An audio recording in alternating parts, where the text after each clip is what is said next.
ways to look at it, but let's pick out one or two specific aspects of monopoly. So you want to have an operating system for your desktop computer. Outside of Microsoft Windows, is there any other operating system? Macintosh, iOS, right? It's there. But then Linux. Very good, Linux. Right, Linux. Very few people understand how to use Linux, but it's there. It's there. So even a company such as Microsoft, even though they have a very dominant position, they are not a monopoly. Monopoly does not mean dominant. Monopoly means I'm the only one. Okay? I'm the only one. Right? So Microsoft is one, Johnson & Johnson. Will there be substitutes for baby powder and baby soap? Folks, what do you guys think? You think around the world everybody is using Johnson & Johnson? Probably not. I mean, there must be a lot of other products out there, right? Okay. Monopoly in the marketplace is a very, very difficult thing to achieve from two angles. One, consumers like to demand some kind of variety in the marketplace. That's number one.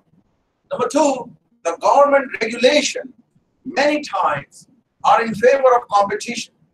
Competition is not bad. It's very healthy.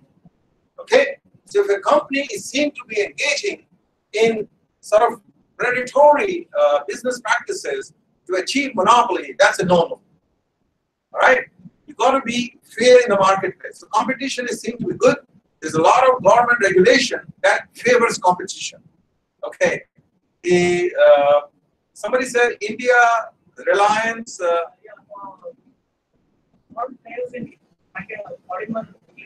Very good. They have to buy granules from Reliance and then mold it into different shapes. Right. So maybe in certain limited industrial markets there is monopoly. All right. So nobody's denying existence of monopoly, but it would be very difficult for any company to sort of achieve that status that I'm a monopoly.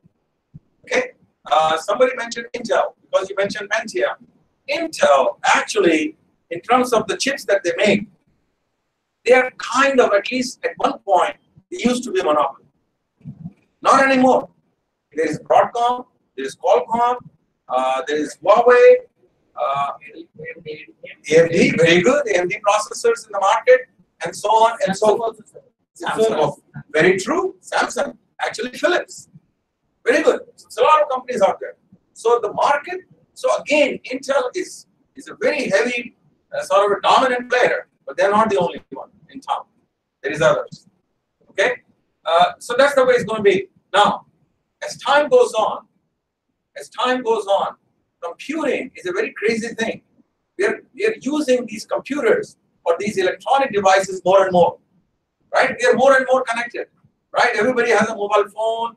Everybody goes home. You have a desktop computer. You have an iPad. You have this. You have that. We are all connected, right? So at one time, you could say Microsoft Windows is the only platform. Forget the iOS, right? Because iOS was never commercialized for any other device except for an Apple device. So it was very closely linked.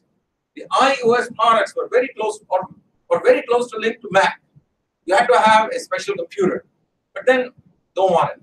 Linux, you have to really understand, line commands. Very difficult, right? Linux is very difficult. And trust me, I mean, I believe I understand a thing or two about using computers, but Linux, forget it. I don't want to use it. Okay? So let's say at one point, Microsoft was indeed a monopoly. But then what happened? Microsoft, frankly, did not see desktop computing evolving into your handheld devices. They didn't see it come. They saw laptops, but they did not see these handheld devices. Is that good or bad? Folks, is that good or bad? Bad. Why is it bad, sir? Why is it bad for you? When you say bad, you mean it's for you. Why is it bad? They are losing an opportunity. Never mind them. You let them. Don't worry about them losing opportunity. That company is still God knows how many $1 billion worth, right? So don't worry about them. They will do well. Worry about yourself. Is it good or bad? Typically, a consumer, when that consumer has more choices, it seemed to be good. Because if you have more choices, maybe there will be price competition and so on and so forth. People will try to improve their products, right? So, what happens when you go to handheld? You still have only two operating systems.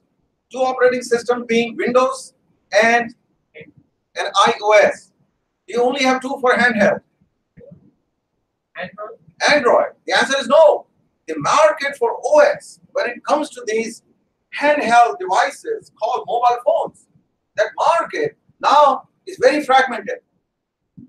Very, very fragmented. Nokia had its own operating system. Whether it became popular or not doesn't matter. They had their own. The Palm Trio had its own. The BlackBerry, Research in Motion had its own. Everybody had their own operating system. So it became very fragmented. And even to date, it remains fragmented, right? It remains fragmented. You still have three very dominant operating systems. Those are iOS for iPhones. It's Samsung phones is Android. Can somebody name the third one? If you buy a Nokia smartphone, what OS is it using? It's using Windows, right? Even though the relationship is kind of like not that close, but it's Windows. So now you have gone from 1 to 3, all right? And nobody knows whether these guys will be able to see the next wave, all right? So don't think that all of these guys can see far into the future and they know what the future is. Nobody does, okay? So what we're going to do is we're going to turn now towards, there was a question, I'm not sure if the student is here or not. She was asking us our ideas, okay? So the starting point of the conversation for this session is intellectual thoughts. Talk about intellectual property. So 3 words: intellectual, property, and rights. 3 words. So we're going to try to develop a much deeper, a much better, a much comprehensive understanding of intellectual property rights. Okay? Now, whenever you bring in the word intellectual, it's kind of like sounds like individual. It's either individual or it's a collection of individuals. Okay? So that's intellectual. So you have an idea, maybe you discuss your idea with a friend or a colleague, and the friend and the colleague may also contribute and enhance the idea further. All right? And after a while, the original idea plus its enhancements plus the various other things taken together, it will become one sort of a thing, one invention maybe. So that would be intellectual. So that's the starting point of the conversation, an idea that you have. All right? And this is a very crazy conversation, guys. You really need to understand. Okay? You really need to understand what an invention is. Otherwise, you will not be able to invent. Right? And then you have to talk about how, whatever it is that I invent, how do I somehow seek a certain economic benefit out of what I have invented? Everybody see that here? So let me, and this is a story of purely commerce. Okay, so don't think you're going to invent for any other reason. Why should you invent? Folks, why should you invent? Make money. To make money. To make money. Very good. All right. So the notion of intellectual property or the notion of patents, we're going to talk about other forms of intellectual property also. But to a large extent, when we deal with technology, we are dealing with patents. Somebody from the business side, I'm not sure if there are people here, they can talk about trademarks, right? And they can talk about other things. So there's many different forms and shapes of intellectual property. But when it comes to technology, that's where the bulk of the excitement is. That's where the bulk of the advantage is.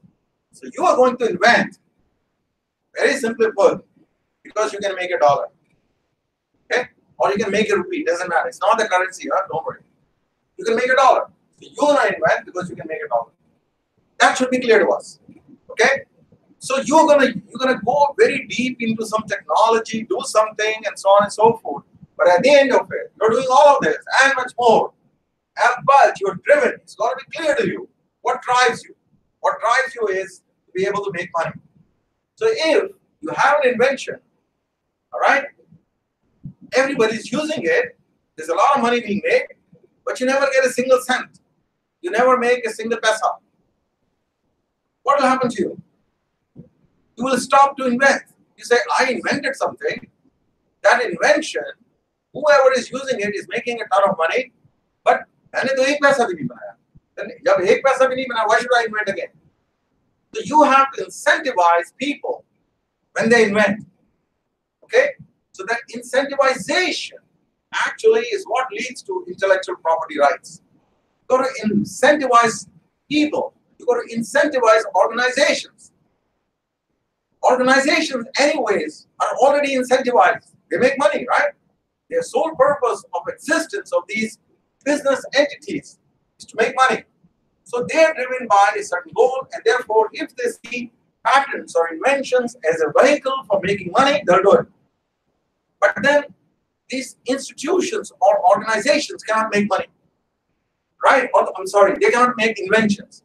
Inventions come from one or more than one people coming together. Okay? So how do you incentivize people? What incentives do you have for people?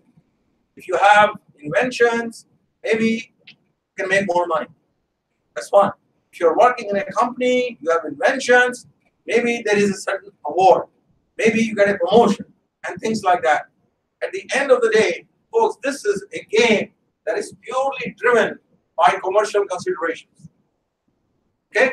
So when you want to assess the worthiness of an invention, don't assess it from the standpoint of the complexity of technology that goes into that invention. It's not about complexity of technology. Otherwise, all these people who do quantum mechanics, no, I don't even understand what they do in quantum mechanics. But apparently they go very deep into the structure of the atoms. They split that into electrons and protons. Then they slice the electron into 1,000 sub-electrons. And then they study the characteristics and so on. Who knows? Right? But is any of that useful? Outside of that, outside of a certain flight of fantasy or fancy in physics. We are not talking about going deep into physics. We're talking about the process of value creation. And value creation necessarily involves people. Okay? All right. Let me give you two of my inventions. There's a lot of these kind of inventions. So let me give you two of mine. So you say, when you go to a movie theater, see the starting point of a problem. The starting point is always a human problem. So I go to the movie theater, and let's say somebody calls me. My phone is in vibration mode, but it vibrates in your pocket. Then you know somebody's trying to call you. But you can't receive the call. Why? Because it's a movie theater. You're sitting in it. So what do you do today? If there's a call, either you're going to reject it, or what do you do? Put in silence. No. The call is coming in. It's already in silent mode. But you know the call is coming in. Reject with the message. Very good. Reject with the message. Or many times, you walk out. Right? You are in an important meeting, you are in the theater, wherever you are, you can't receive a call, you walk out. You say, excuse me, and you go out. Right? It says, okay. So I understand the problem now. Then I now suggest a solution. Now remember, I come from a telecom background. So the kind of solutions I will see will have a strong flavor of telecoms. All right? Because that's where I understand what's going on with technology. So I said, okay, can I invent a mouthpiece? Okay? Can I invent a mouthpiece that goes around here? Whether the nose is inside or outside depends whether you have to provide for oxygen or not. Doesn't matter. But I create a mouthpiece, it goes here. My phone is in the pocket. Everybody already understands the notion of hands-free.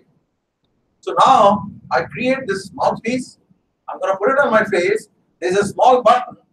I press the button, and that basically tells the phone to route the call to the Bluetooth, to route the call here to my microphone.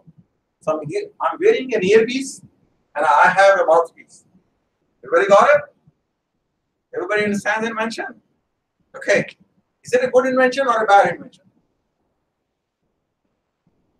Now, it's not about technology. First of all, everybody understood, right? I'm wearing a mouthpiece, and because the mouthpiece is covering my mouth, whatever words I say, they don't escape the mouthpiece. right? So therefore, the fellow sitting next to me is not disturbed. And then with that mouthpiece, there's a Bluetooth connection, like hands-free. It's all done. Okay, guys, what do you think? Will you use such a product? Let's just start with that. No. Okay, very good. No. Others? No. Because No, coming to that, coming to that. Let's just stick to yes or no. Someone else. Nobody wants to. No. Very good. No. There are 3 no's now. All right. Why no? So because you said that there is a Bluetooth device connected to that, but I have to keep my use my hand to see whoever is calling. वो तो देखना ही पड़ेगा sir. Whoever is calling first of all. Second, sir, we still use our hand to make minimum noise. So someone is calling me, then I say, so there will be some noise, sir. No. I have made it completely soundproof. There is no noise. So wearing that gadget will not be appropriate, sir. It will look All right. alien. You look like alien. Okay, that's a very powerful word. Okay, very good. Sir, why would you not use it? Yes, sir, by also just on that the features of the product. The product is when we speak out, this will not disturb the others.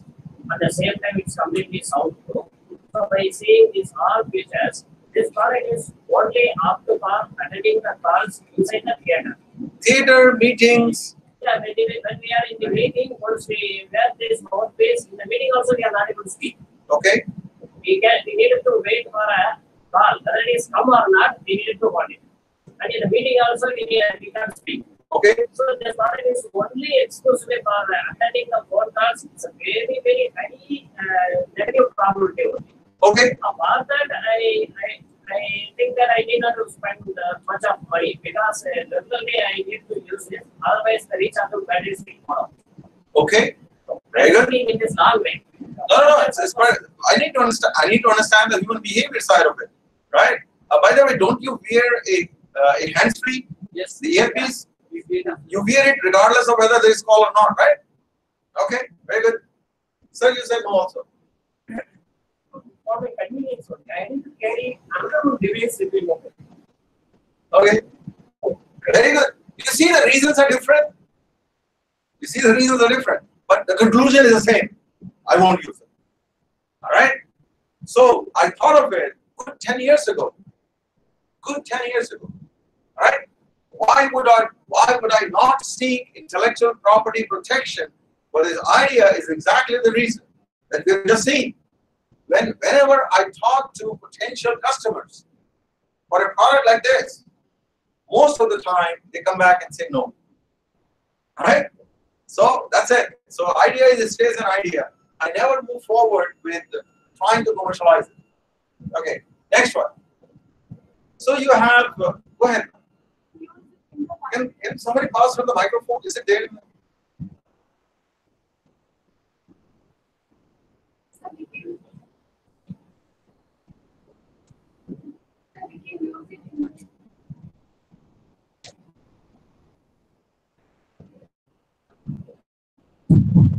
Okay. Sir, we can use it in the hospital so that the patients will not get disturbed. Very good. Very good. Very good. Okay. So finally we have a use case. You have to have a use case, right? If nobody's going to use it, forget it. You know, there is a lot of electronics in everybody's house. If you don't use it, what happens with that electronics? It gathers dust. You can write your name in that dust. All right, that's all it's used for. Writing the name. That's it. All right, very good. So you have to have a use case. Okay, very good. Thank you. Let's keep moving. Let me give you another invention. Have you guys seen a movie called Transformers? Right? It's like, I don't know, it's a car, it's a robot, it's a giant, all kinds of things. Right? It can transform itself into anything. So I said, okay, fine, looks good. Now, one of the problems that I have noticed, again, starting point is a problem. One of the problems I have noticed is on a highway, if there's an accident, right, that slows down the entire traffic, right? Because now you had, like, let's say you have 2 lanes, right? You have 2 lanes, put one forward, right? One direction, 2 lanes. But one of the lanes is blocked, or maybe at times both lanes are blocked. So you got to really slow down and sort of get off on the pavement and drive a little bit, right? It's very, very troublesome. Very troublesome. So you say, can I create some kind of a transformer that what it's going to do is it's going to create, it comes to the site, right? And that till that stage is like a huge truck. But then when you reach the site, it's going to create kind of a bridge over the accident site. Okay? So therefore, the vehicles, it's a temporary bridge.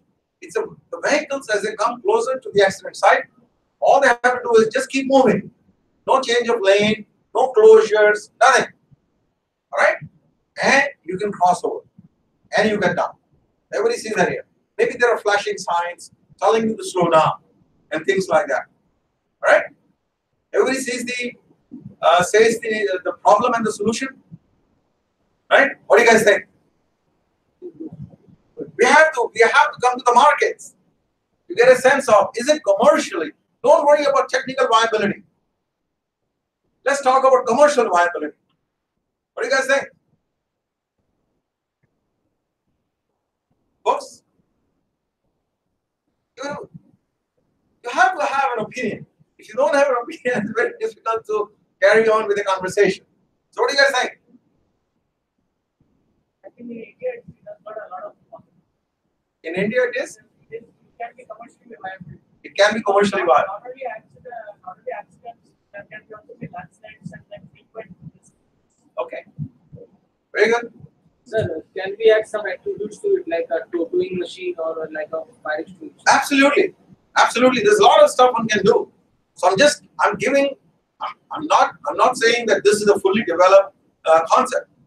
But can this concept, remember a mobile phone now has a camera, has a voice recorder, has internet access, has email, has all of this. But if there's no voice, calling capability, forget it. Nobody's going to use that device, right? Something very similar. So you start off with one key functionality, but that's not enough. The version 1.0 of that product maybe is just a basic thing. But the version 2.0 will have some advanced features. Version 3.0 will have more things. Maybe it comes equipped with some kind of like a medical aid things and so on, right? But others, or you're saying, man, these are all stupid ideas, you know.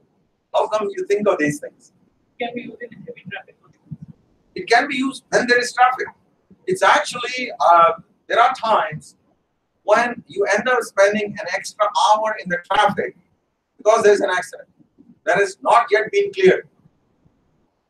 All right? And what we tend to see is typically accidents, I'm not quoting any statistics, but if there is a speed or expectation differential, that's when the accidents take place. So if you have a car, you have a certain expectation of behavior of that driver. And then you have a motorcycle. The expectation is different, right? So the motorcycle person may not necessarily understand or appreciate or know what the car driver's sort of things are. So you have no idea. And therefore, these are people with two sets of expectations, two sets of behaviors. And that's when the likelihood of having an accident, it goes up. There can be other scenarios. Okay? But accidents at times, they basically lead to collision between a motorcycle and an automobile or a scooter or whatever. All right? And some of these, whenever you have such accidents, who suffers the most injury? Is it the fellow in the car or fellow on the motorcycle? The motorcycle. All right? Okay, folks. So, have you guys been inventing anything? I shared two of mine. How about you guys? Would you like to share something? And you have to articulate the problem before you articulate the solution. Anything? Go ahead, sir. Can somebody pass the microphone to the back, please?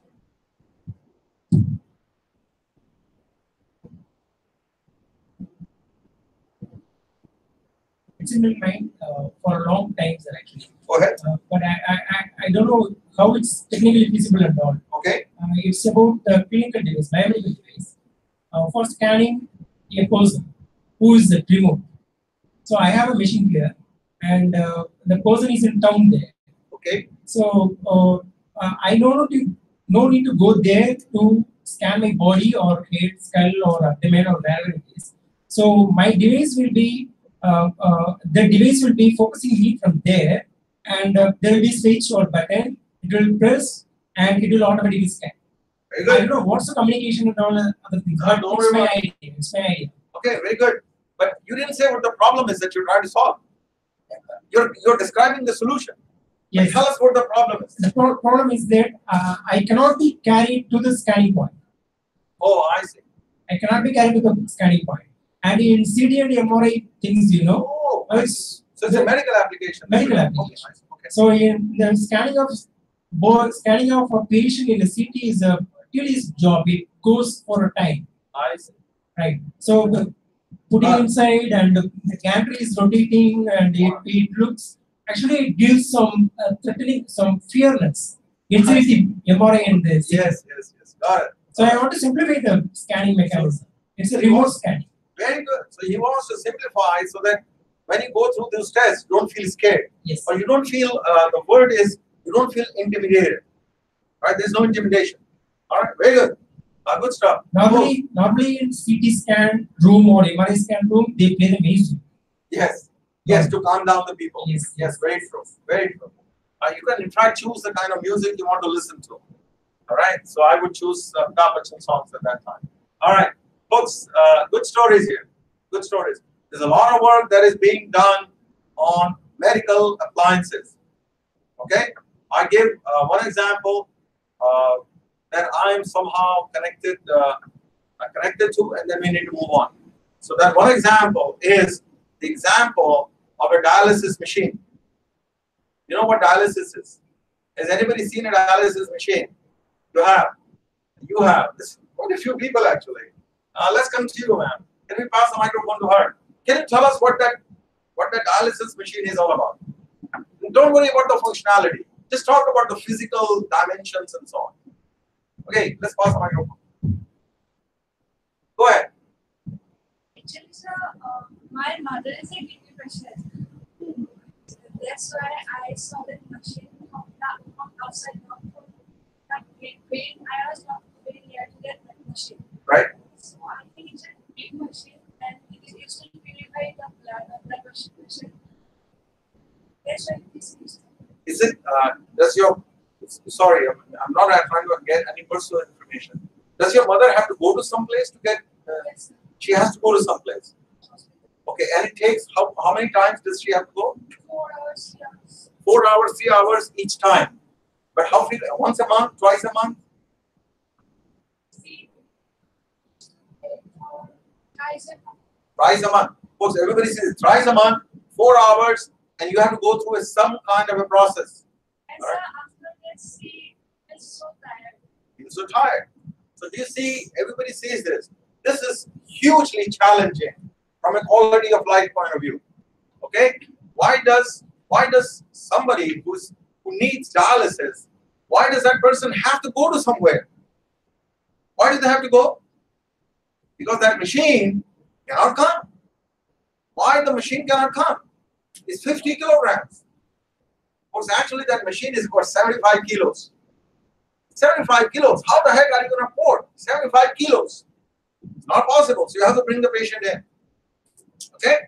So there is some research somebody did in University of California, Los Angeles Medical Sciences School, and they came out with, we talk about, remember we said mobile phone is freedom, right?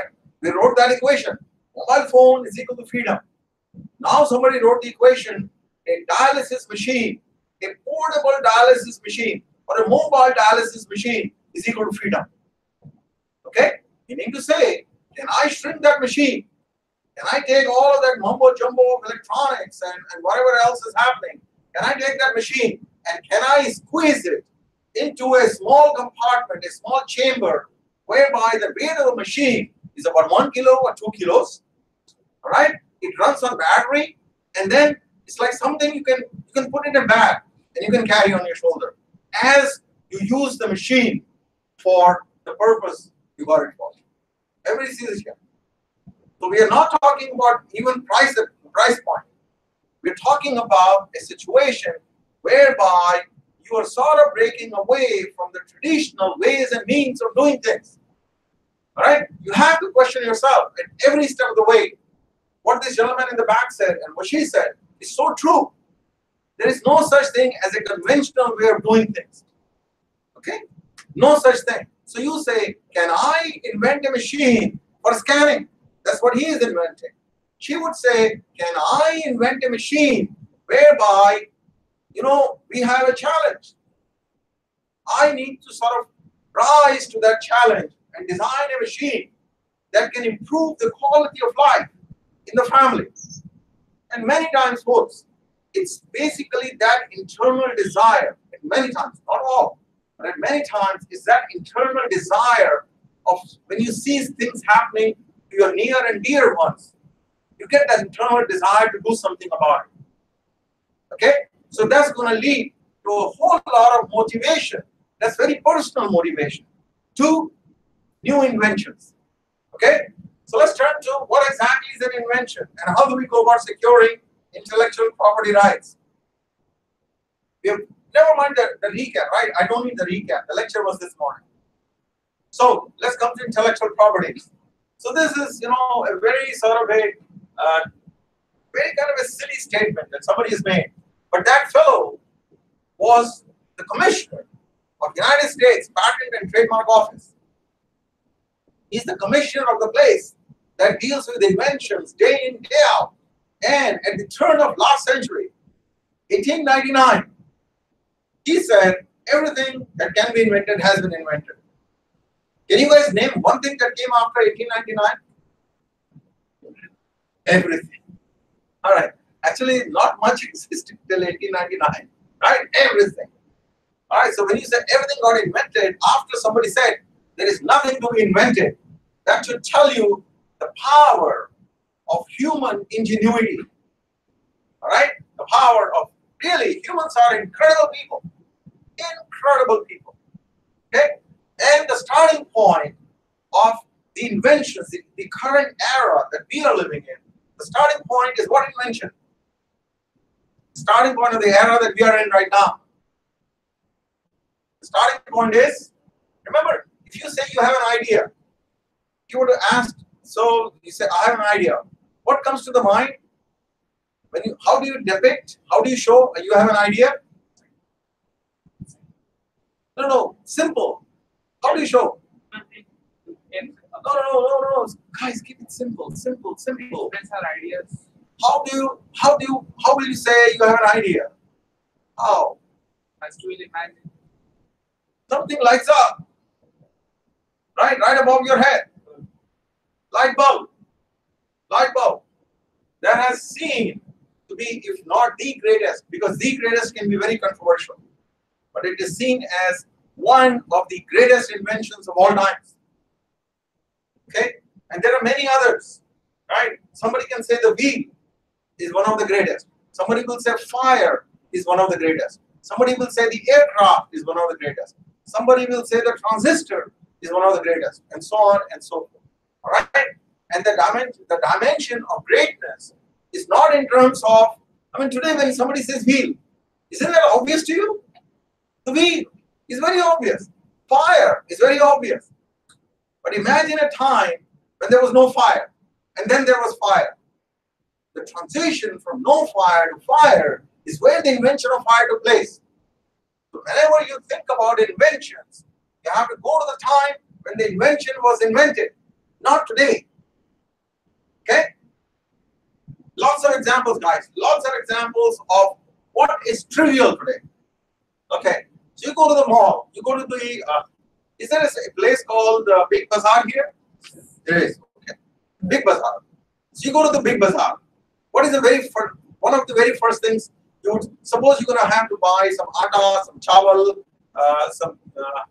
some dal, sabji. What is the first thing even before you enter the store, what is the first thing you do? Take a trolley, take a cart. Very good. That trolley or the cart today is kind of like so obvious, right? You never think about that darn thing as an invention. But think of a time again when there was no trolley versus trolley. When there was no trolley, you would actually tell your the shopkeeper, "Can I have 1 kilo of this?" And they will put it on the counter and then put it in a bag. You go away. All right. So the idea of doing your own shopping, right? Remember, you go to the store. Now there's nobody there.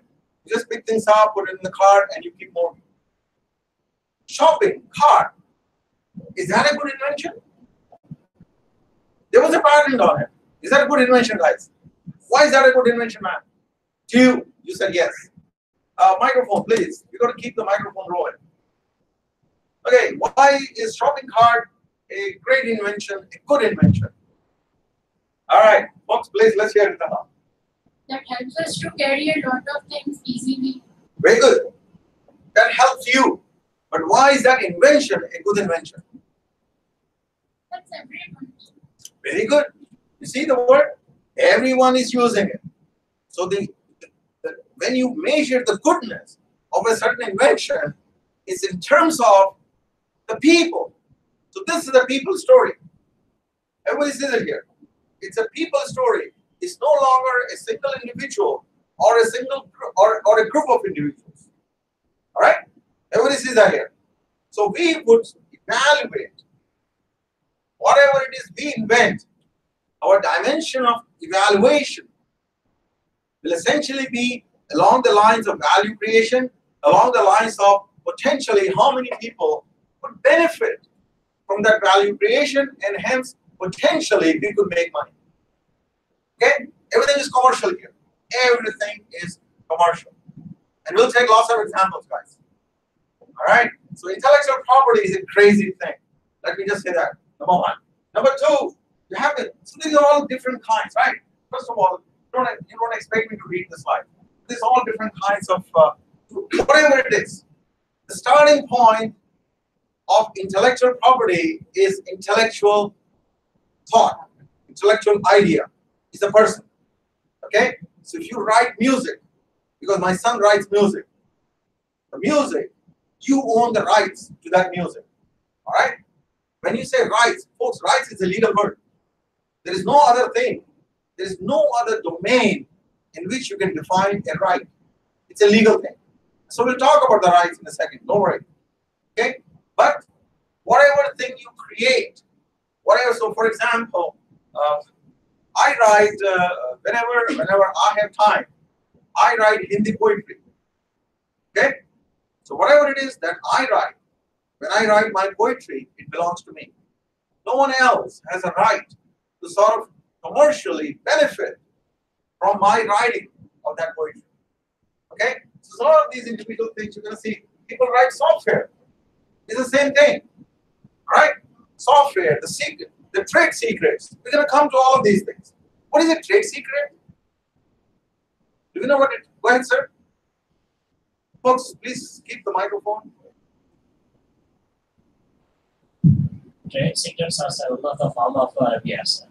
Actually, when you compare with all other IPRs, you needed to disclose the nature and the features of the invention or your intellectual property to the IPR organization. For example, in IPR India. But in the case of trade secret, you need not to disclose the content even to the authorities also.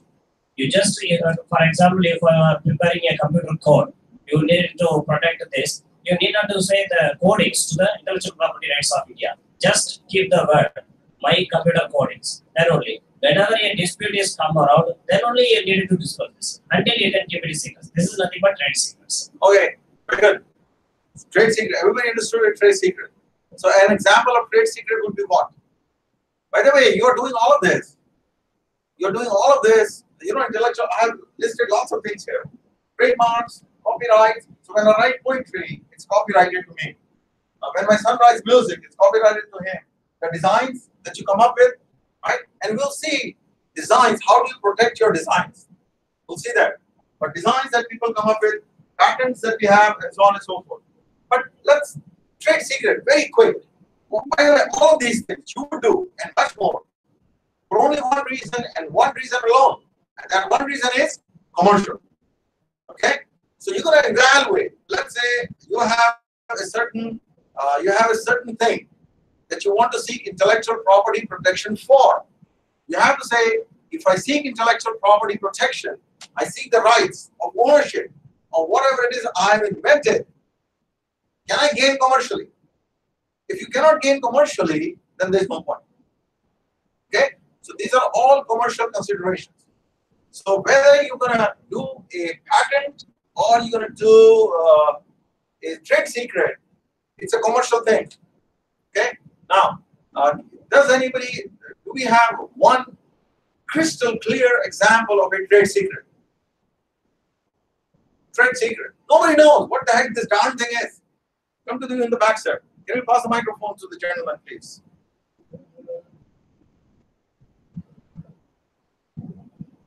Sir, that recipe of Pepsi, Sprite, Coca-Cola, this one, they hide it. Recipe of it. Very good. Very good. So we have this very famous trade secret for Coca-Cola. Okay, so that it has never been disclosed. We don't even know what the darn thing is. And apparently, the Coke formula is sitting inside a huge safety vault in Atlanta, Georgia, in the United States. Nobody knows what's inside that safety vault. Nobody knows. Maybe there is nothing inside that safety vault, but nobody knows. But that creates a certain sort of aura. My God, nobody knows that formula. Okay, so you have a certain sense of mystique about what that Coke formula is. All right, and you actually leverage on that mystique to engage in commercial enterprise activities. Coca-Cola. All right, it's a remarkable story where that drink has managed to survive. Does anybody know the origins of Coca-Cola? How it got started? It was actually a tonic that was given to the soldiers, I believe, either in the First World War or in the Second World War. Go figure that out. It was a tonic. All right, and then it was introduced in the marketplace when it became successful in the military. Okay, but so and it's a remarkable story, and we'll come back and say more things about Coca-Cola. Coca-Cola is an amazing story. All right. By the way, is Coca-Cola available in India, or has it been asked to leave? Yes, it's available. Is there somebody who drinks Coca-Cola here? Very good. Everyone. Okay, very good. All right, folks, intellectual property, it's an amazing thing, many different ways. But the starting point for intellectual property is the individual or a bunch of individuals. And they come around and they would engage in the creation of intellectual property. Who owns it? Another story. But they would engage, one or more than one individuals will come and engage in the activity of creation of intellectual property. And if there is no incentive for that inventor, no incentive, then the inventor will not do it. But when the society wants to make progress, when you want to develop and you want to grow, all right, inventions are seen as one of the key contributors to economic growth and development. So you want to incentivize. Governments around the world want to incentivize their people to engage in inventions. Okay? And this was recognized very early on in the United States, that we want to incentivize our people to invent. So therefore, the US and then of course the rest of the world have to come up with a system where there are certain incentives that are placed when these inventors, one or more, invent something. And those basically essentially say, you have the exclusive rights. Rights now come in. So intellectual thought, creation, whatever, it would basically be made exclusive ownership. So that's where the property comes in. Exclusive ownership, but that exclusive ownership rights will be given to these individuals who invented it. Everybody see that here? Clear? Okay? So, and that's a system that is followed around the world. Around the world. Doesn't matter where you are. Whether you are in Silicon Valley or you are in Sinchur, doesn't matter. The system for invention and securing intellectual property rights for that invention, that system is the same. worldwide. Okay? So we're gonna sort of study that system. Now let's talk about the word property. What do you understand of the word property? Do you have a house? Many of you must have a house. You have a house? You have a house. So is that your property? Yes, no? Yes. Okay, so folks got to be very, very clear with the word property. If you're not clear, you will not be able to advance to the next level of creation. If you don't understand what you're creating and what the plus is of that creation and what the minus is. So you have a house. It's your property. How do you know it's your property? Let's just start with simple questions. So whenever we think of invention and a property called intellectual property, intellectual we all understood, right? Intellectual means it's individuals, one or more, who come to create this thing. But now we're trying to understand the word property. What does it mean to have a property? Folks, you have a house. Is that your property? More or less, yes, right? Come on, guys, simple question. Don't look for deeper run. There's nothing deeper, simple. So it's your house, it's your property. But how do you know it's your property? It is? Legally belongs to us. Very good. Legally belongs to us. It's ownership. We own it. It is registered by the government of India. Very good. The rights are assigned to you for that property. There is a government register somewhere. All right? Somewhere there is a government register that says this thing that will define the property and say this property belongs to this person. Everybody see that here? Very good. Now we're going to explore this a little further. We understood property, right? All right, very good. Now, can you do anything in that property? So can you kill somebody? I come to your house, can you kill me? Hopefully not. Otherwise, I don't want to come to your house.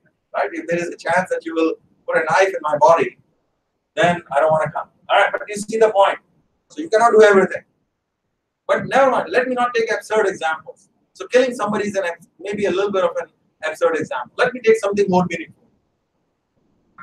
Somebody in the back had raised their hand that you had a property. Does that property come with the land, sir? Do you have a piece of land or is it an apartment? Land. Very good. So it comes with the land, right? Can he drill into the ground? It's his property, right? Remember that? Can he drill into the ground? And now he discovers oil. Does that oil belong to him? But you own the property. How come 100 meters down, he doesn't own it anymore? Right? No, hold on. No. Folks. Please, don't get emotional about this. All right, it's national property. Yeah, of course. We are all national property. Don't worry. The government, when they raid, when a policeman comes, they don't ask for your permission, right? They just walk to your door, right? So don't worry about national property. We're not here to discuss national property. We're here to get a sense of commercial things. So does that oil belong to you? No. Very good. Now let's just say you look up vertically up the sky. All right? And you see a plane right above your house. Right above your house, you see a plane. Is that plane violating your property? Is that plane passing over your property? Yes or no? No. Very good. So, therefore, when you say, I have this property, it doesn't belong to you from that point to infinity. And it doesn't belong to you from that point, from 0 all the way down to minus infinity. Everybody sees that. So, everybody understands the ownership. Okay, very good. Now, you own this property. Folks, you have to understand property first before we understand intellectual property. Okay? The rights to that property came to you from the government. Okay? Now, what I'm going to do is, I'm going to walk on that property. So you are in your house, you see this very strange fellow opening the door, the gate. Maybe you have a gate at the entrance. Open the gate, walk in. Now, can you stop me from walking on your property? Yes or no? Say yes. Hey, who are you? It's my property. Don't take my mangoes from the tree. Right? Everybody see that here. So you can stop me. Very good. Everybody see that here? Okay. But then he goes out for a month. And I come and sneak in and I buy the house. Now he comes back and I say, no, it's not your property, it's mine. Right? Everybody sees that situation. Does that happen? Answer is yes. So what happens to him now? Does he have, remember he owned the darn thing, right? We all agree. So what recourse does he have? What is he going to do? Once I properly registered in my name, legally I can fight it. Okay, very good. So what he's going to do is he's going to go to the police, right? And the police is going to say, your papers look okay, but his papers also look okay. So the police is not the body that will decide. The police has no judicial powers, zero. They have investigative powers, but they have no judicial powers. So who has judicial powers? It's the courts. So therefore, he has no recourse but to knock on the doors of the courts and say, court, look, I got this paper proving that it's my house. But now I have this intruder who is living in that house. It belongs to me. Can the court? Now, it's only the court that can authorize my eviction. Everybody see that here? All right? Folks, got to understand property extremely well. All right, very good. You all got it, right? Any questions? Any thoughts? Something that's not understood well? Very good.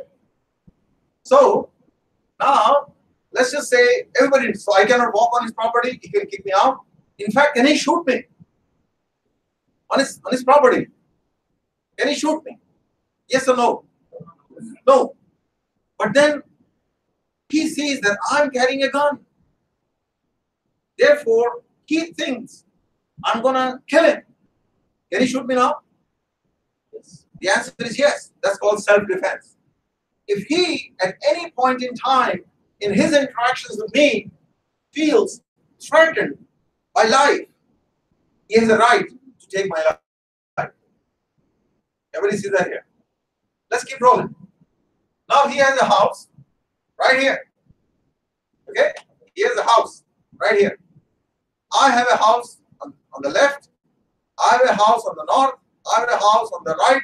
I have the house all around. Can he walk to his house? He owns that house. Right? He owns it. But can he walk to that house? What do you guys say? For him to walk to his house, he has to walk through my property. I don't allow him. So what is he going to do? Folks, please don't say, oh, he's going to use the helicopter. It's not like I'm not posing a puzzle to you, right? So I always say, oh, he's going to drill a hole, like you have seen in the movie, right? The fellow robs the bank, goes inside the sewer, and then escapes. That's not the situation here. What do you guys think? Can he walk? He needs to get the permission from you. Very good. He needs to get my permission to be able. He's going to come to me and he's going to negotiate a right to passage. Right? He says, Harry, I live there and so on and so forth, but my house is kind of like your property is all around it. So can you give me a little lane, right? And then let me go in and out. Everybody see that here? Now, that's a commercial deal, right? Isn't there a commercial deal here? So he would use my property, and in exchange, he's going to offer me something. Or maybe he offers me nothing, but I'm a good neighbor. But in the commercial world, there is no such thing as a good neighbor. Right? No good neighbor. No such thing as my company and your company. I do something for your company, and you do nothing in return. Doesn't work. So it's a commercial deal. I'm going to say, okay, fine. I offer you a right of passage. So I will not question you or your affiliates when they walk or when they go in a car, in and out. I will not question them. But at the same time, you got to offer me something. Maybe it's easier for me to walk through your property to go from point A to point B. My two properties are here and here, but in between is yours. Right? So allow me to go through your property. Everybody see that here. Right? It makes sense, right? I mean, you are in where we are right now. And if you want to go to Kolkata, isn't India everywhere? If you go to take Silchar and Kolkata and join them by a straight line, Are you in India all the time? The answer is no. The answer is no. So you got to negotiate a right of passage. There are a lot of other instances. For example, you look at a country such as Nepal or a country such as Switzerland. What's happening to them? They're landlocked. They're landlocked. So they have to negotiate a right of passage to their with their neighbors. In the case of Nepal, I believe it is, folks help me out, Nepal, north is China, south is India, right? Okay, with Switzerland, I believe it's Austria, Germany, Italy, and France. You have to negotiate. No other choice. Everybody's clear on this, right? So regardless of what type of property you have, some of the elements of behavior associated with that property are pretty much the same. Now, let's look at something else. You own a property. All right, you own a property. Let's think apartments. So let's say you have an apartment, it's on the 10th floor. Can you play music very loud in the night? No. Right? So you cannot do everything in your property. There are limitations. But let's not worry about it. You want to use the property the right way. Can you rent your property? Are you allowed to commercially benefit from the ownership of that property? Can you rent it? The answer is yes, I can rent it. Right? So therefore, you own the property, but then someone else may be commercializing the property. Okay? Everybody see that here. Now, it may also be that you already have a certain negotiation even before the property was created. For example, you say you work for IBM, but as you were getting a job with IBM told you, look, I'm going to pay your salary, right? So yeah, you are paying my salary. So in exchange for that salary, whatever it is you invent will belong to me. So you have already signed it away. Everybody sees that here. That's quite possible. Otherwise, why would companies sort of employ you and have you engage in intellectual property creation if that company cannot benefit from the ownership of that intellectual property? Okay?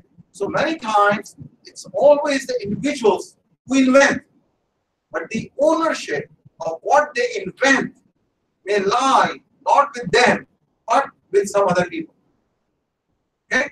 These are all, folks, these are all commercial things. These are all commercial things. Everybody's good on this. No issues. Okay? Very good. And folks, look at this. Intellectual capital, intellect people. This is people. Some conversation came yesterday. Can we replace all the people? When you look at intellectual property, this is one of the most important ways, one of the most powerful ways to create for market dominance. We have just argued that if you have an invention, you can, by the way, when you have an invention, remember you got to be careful what you can do, what you cannot do. Got to be careful, right? If you have an invention, we already argued that if it's in a landlocked situation, you yourself may not be able to benefit, right? You don't have a right to passage. So you cannot practice your own invention, but you prevent others from walking on your property. Everybody understands the purpose of an invention. You yourself may not be able to practice it. You yourself may not be able to commercialize this on your own.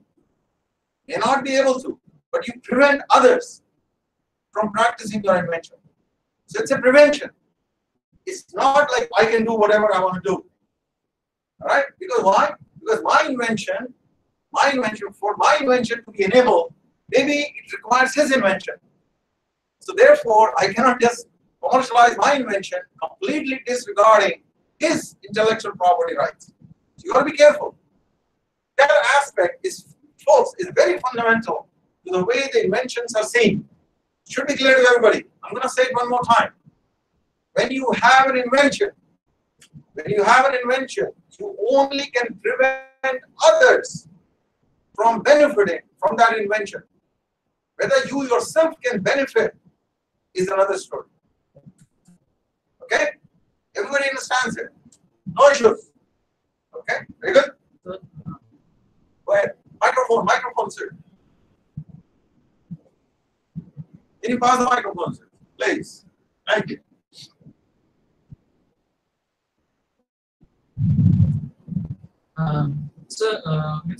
I have a paper, and on that I'm proposing to file a patent on that. So the question is this: that what is the difference, basic difference between a patent in the US and patent in India? What are the differences? Okay. Or what should I do? What should I do? Okay, folks, everybody understood the question. The question is asking is, I have a paper and I want to file for a patent. Okay, so first you need to understand the difference between a paper and a patent. All right, and then the next question is asking is, what is the difference between the way people go about doing things in the US versus the way people go about doing things in India? So two-part question here. Everybody understands these two parts. So the first part, all right, is paper versus patents. Second part is India versus United States. I'm going to answer both of them. Let me just proceed just a little bit further and ask you a question, maybe in 10 minutes time, if I forget to answer. Okay? All right, folks. So you have, remember we were doing the new product development. So you got to understand the role intellectual property plays. You may be developing certain intellectual property. You may be inventing something along the way when you're engaging in product development. Okay, along the way. So when you engage in this along the way of product development, you have to say when are these IPs being generated and what are these IPs that I'm generating, and how do I go about protecting my creations such that I'm the only one who can benefit from commercializing. Okay, so lots of questions. Hopefully, many of them, all of them will get answered. So, one thing is you're carrying out your product development, right? So, and the product that you're doing is many times what we are engaging in here in this classroom is conversation about technology being the foundation over which we build our products that solve certain human problems. Okay, so when you talk about those things, you are essentially driven by discovery. You're not. It could be accidental. A lot of discoveries are accidental, guys. Okay, but you somehow you discover something, and now you have an invention. The question is, how do I go about securing again the intellectual property rights? That's one way you may have an invention. Okay, the other ways could be you could have a certain patent strategy. You could say, I'm, for example, IBM. I do computers, both on the hardware and the software side. So therefore, by right, you would encourage your employees to sort of do, you say, we would like to own, we would like to have, our strength is computer product. So we would like to own as much intellectual property in this domain of computer products as possible. And that's where you are sort of driven by a certain patent strategy. Folks, at the end of the day, remember, this is about managing competition. We are looking at commercial things. Okay? So competition has to come in and so on. But essentially, what drives you is a certain patent strategy. By right, you're looking for inventions of a certain kind. All right? It's not just discovery. Oh, I happen to discover something. All right? Both ways. You could be looking at some new inventions. All right. Look at this. So this is maybe a couple more diagrams, and then I'll come back and answer the question that was raised. Okay, look at all the different types of invention. One was the trade secret. Remember, the best example is Coca-Cola. Nobody knows what the heck is inside that vault. Nobody has ever opened the vault. Okay? But it's mystique, and it sells. It's mystique in itself. Number two is copyright. Okay? Copyright is original expression of work. Original expression can be a piece of software, can be a piece of music. You can do story writing, right? You can write screenplays and so on. Whatever it is that you do, you can write simple technology-related books. Let's say I write a book on, I don't know, signal processing. Okay? So original expression of work, all kinds. The trademark. These are words or symbols. Trademark. Trademark is even more curious. Trademark. By the way, do you recognize this? Thank you. As soon as you recognize this, do you see there is value in this symbol? When people can relate to that symbol, oh, it's Nike. Alright? If I put the 3 letters, I, B, and M, you recognize that, which company is that? International Business Machines, IBM. Tremendous amount of name recognition comes in, right? So when you look at these symbols, if you see like an apple with a little bite out, what does that represent? The apple as a company, right? The apple as a company. So all of these symbols, the words, you're going to choose some phrases. All of those words somehow help people to connect to the product. And remember, it's an exercise in making money. So if you connect, if you can relate to that product, right away you say, hey, Nike shoes are good quality shoes. All right? Everybody sees it here. So there's a natural marketing that has already been done when you begin to recognize certain symbols. All right, just as a quiz. What do you guys think is the most recognized trademark in the world? Take a guess. Raise your hand, one person. Coca-Cola. Coca-Cola. Coca-Cola. It is Coca-Cola. All right, very good. But you see, McDonald's, McDonald's, that M, that the arches, they are so well recognized, right? You see from a distance, you see light and you see M. You say, okay, that's the place we want to go get some food. All right, because you know the kind of food you can get in that outlet. It's incredible. Coca-Cola, more or less around the world, wherever you open the bottle, it tastes the same. McDonald's food, regardless of where you buy, whether you buy it here, I'm not sure if Silchar has a McDonald's, but whether you buy it here or you buy it in Singapore, it's the same thing. Okay? So, we have the trademark. Then we have this plant patents. Folks, there's a lot of these you modify. I think there's something called, of course, there's pharmaceutical that's going to come, but there's something called genetically modified, right? There's a lot of kind of food, GM foods, right? So there's a lot of, some people say GM food is good. Some people say GM food is bad, right? I don't know where the food is good or where the food is bad. But the point is, that's where you can sort of amend. You can do something about the nature of these plants and the food that you produce and so on and so forth. All right. There's a lot of, you see a lot of this, I'm not sure if it's here or not. There's something called organic foods. Organic foods, those foods are at least 3 times the price. Okay? 3 times the price. I don't know what's so unique about organic foods.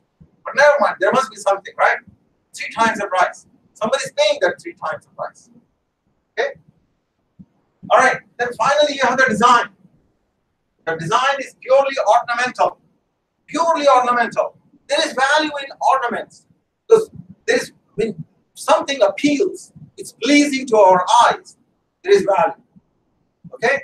So even you can see intellectual property rights even for the design. Purely ornamental, one more time. But then there is value. And you can see intellectual property protection for that value that you create by design. And finally, we have the utility patterns. Typically, when you're talking about engineering and technology, this is the one that we talk about the most.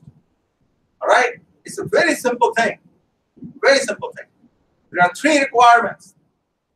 There are 3 requirements, and you satisfy those 3 requirements, you have to yourself an intellectual property. It's incredible. Incredible. 3 simple requirements. Okay, let's count them one at a time. The first one is called novelty. It's got to be novel. Meaning it's got to be new. Not been done before. Okay? Not been done before. So new. So new is 1. Number 2 is called utility. It's got to be useful. Don't invent something that's totally useless. If it's useless, forget it. Don't invent. Okay?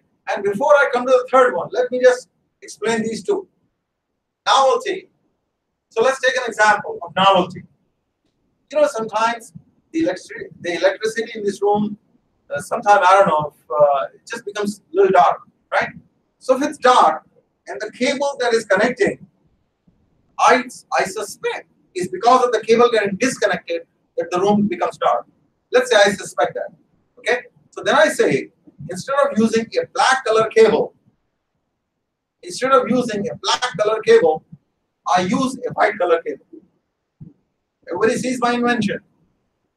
Instead of a black color cable, I'm going to say, let me invent a cable that's white color.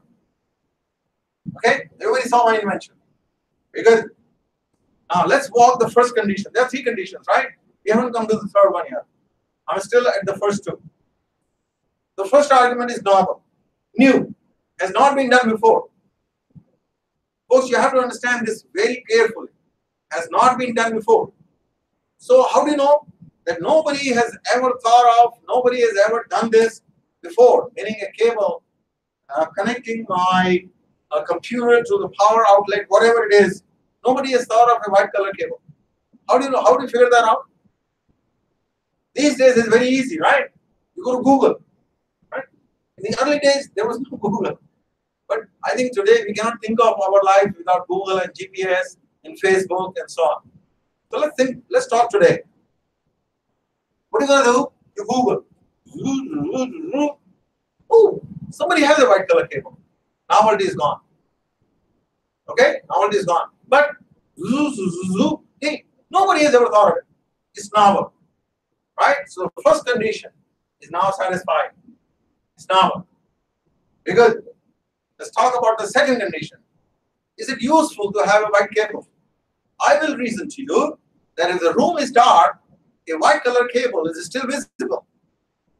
But a black color cable in a dark room is not visible at all. So from a visibility point of view, there is some value. See that here? Okay, very good. I've satisfied the two for the first two requirements for having an invention. Okay, the first two. But you got to meet three. Let's look at the third one. Okay, for the third one, folks, here is the deal. There are three things that I'm trying to convey to you guys. Okay, the first thing is very incorrect, but hopefully some of it comes out in the conversation I'm having with you guys, and that is, excuse me, and that is that you know when you talk about when you are a college student, you always think about the marks, right? Marks are very important. Why are marks important? Because if you have high marks, people will think you know more of that subject, right? So your knowledge, your marks are seen as a measure of the knowledge. Knowledge is qualitative, marks are quantitative, all right? So the first message I'm trying to pass to you in a place like this is that it's not the marks that make the difference. It's the markets. You have to learn to appreciate the markets more than you learn to appreciate the marks. Okay, so that's number one. Number two. Number two is technology is not the end. Technology is a means to an end. Okay, that's the second one. The end is value creation. So you're going to harness technology in order to engage in the exercise of creating a value for people. That's the second message. The third message is this. What you're doing when you are very, very good in, you have a course on digital communication, you have a course on signal processing, you have a course on VLSI design, you have a course on microelectronics, nanoelectronics, whatever. Okay? All of those courses that you take make you a very skilled person. Very skilled. So you become what is known as skilled in the art. Because technology is human. Nature is science. Okay? So you become skilled in the art. You become an expert. Oh, he's an expert in telecoms. What does that mean? That is, this person apparently seems to know a thing or two about telecoms, right? He's an expert.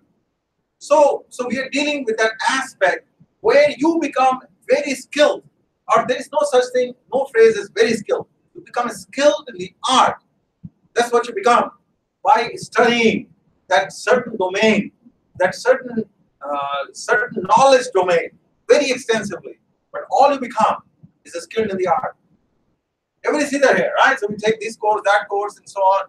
He will tell you in the 4th year, if you take these courses, you specialize in this stream, that stream, and so on. Become a skilled in the art. What we are trying to do is to go past being skilled in the art. Okay? So when you're skilled in the art, remember, we are not talking about person on the street, person who is skilled in the art. That person is not surprised when they see that art, right? They're skilled. They know what the heck is going on, right?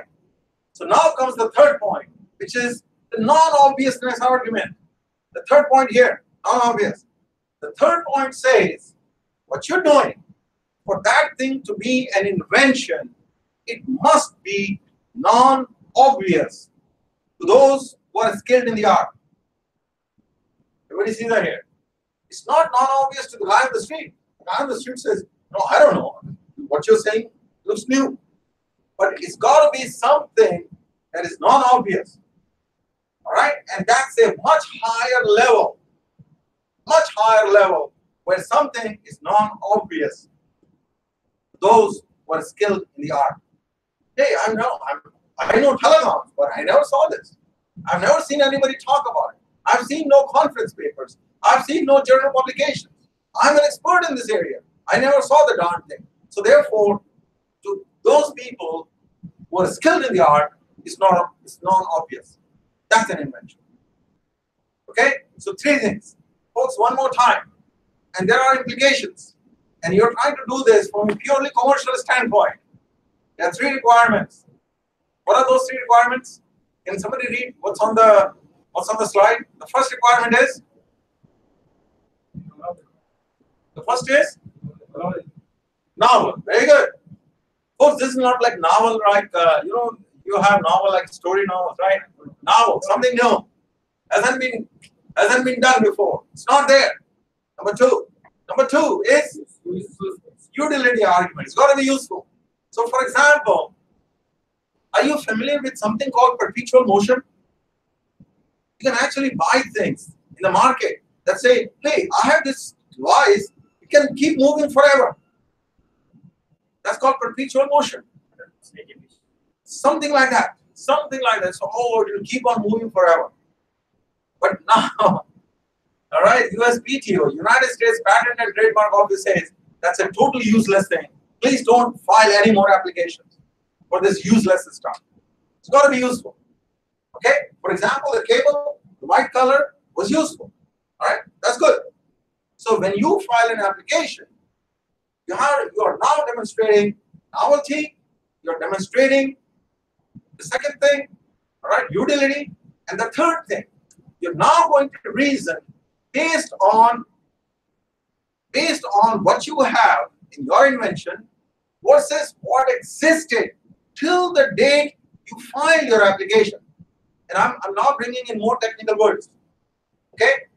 So if I'm inventing something today, it must be non-obvious to those who are skilled in the art today, because I invented it today.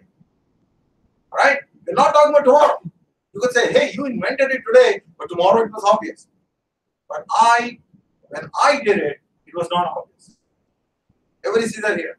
So what exists till the date I invent my inventions, whatever existed till a second before, is called prior art. Okay? Prior art.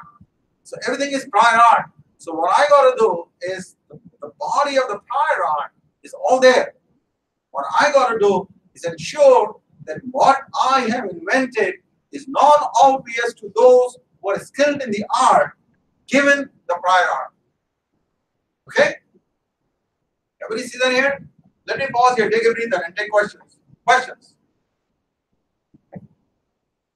Books? Tomorrow, I'm going to, between today and tomorrow, remember, tomorrow also we're talking about intellectual property. I'm going to ask you guys to invent something between today and tomorrow. All right? But what do you guys think? I mean, any questions, comments?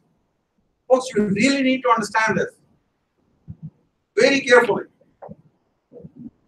What you can, what's the purpose, what you can do with intellectual property, what you cannot do, and how. I haven't described to you the process. I'm still talking about the individual or the group of individuals inventing something. But on the day when you invent, you have to be satisfying three conditions. For that, whatever it is you have invented, for that thing to be called an invention, three things. One more time. Novelty, right? Novelty, utility, and given the body of the prior art, it must be non-obvious to those who are skilled in the art. Okay, questions? Folks, questions? So everything will be assessed. Everything will be assessed based on these three things. Everybody's good on this? We come to you, sir. Ask your question.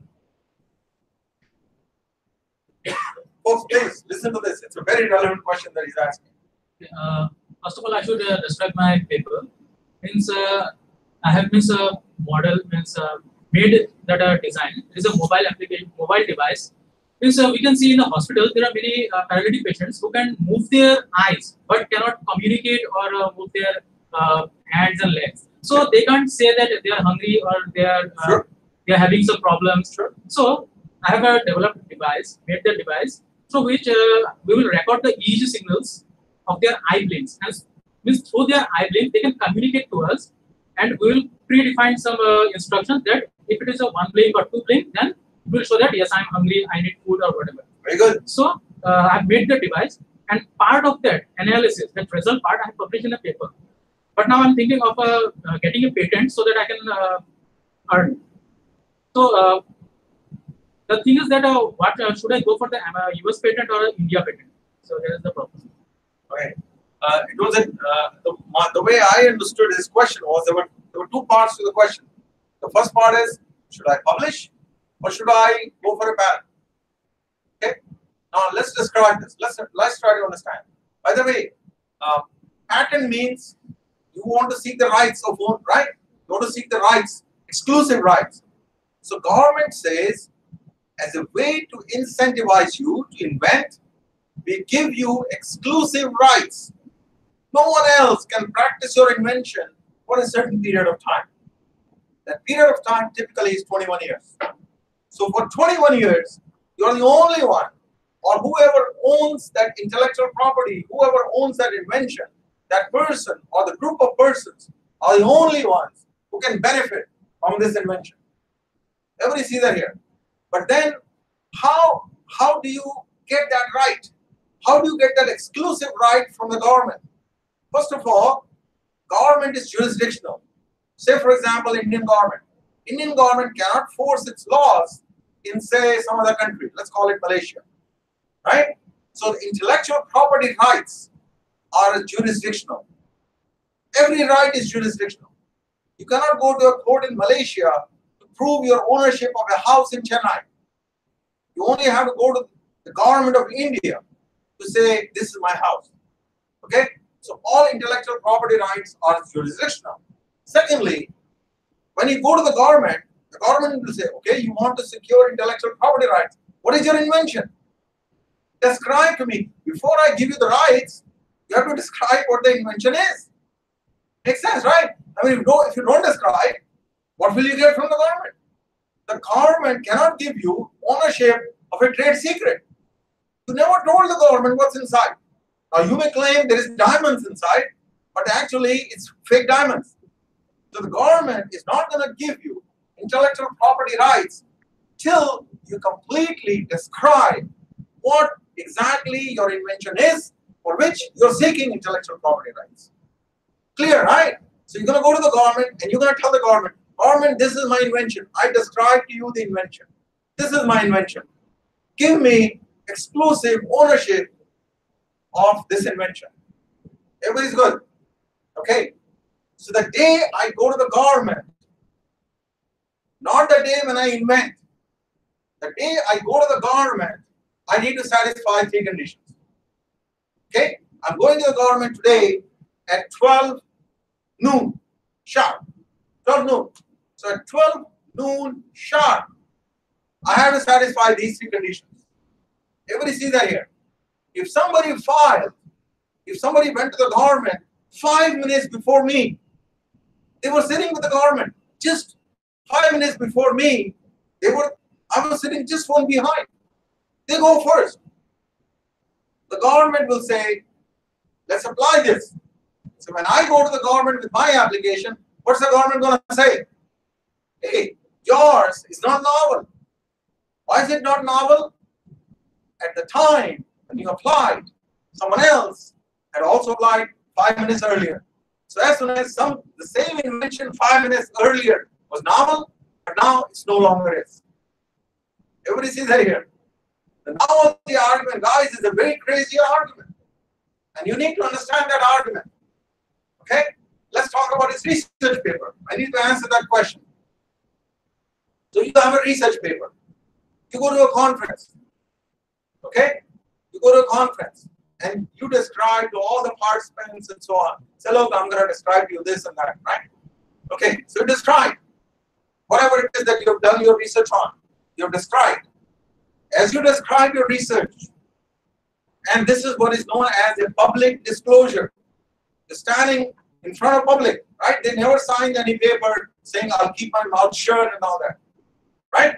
So as technically, you're describing your invention, there could be recording being made, right?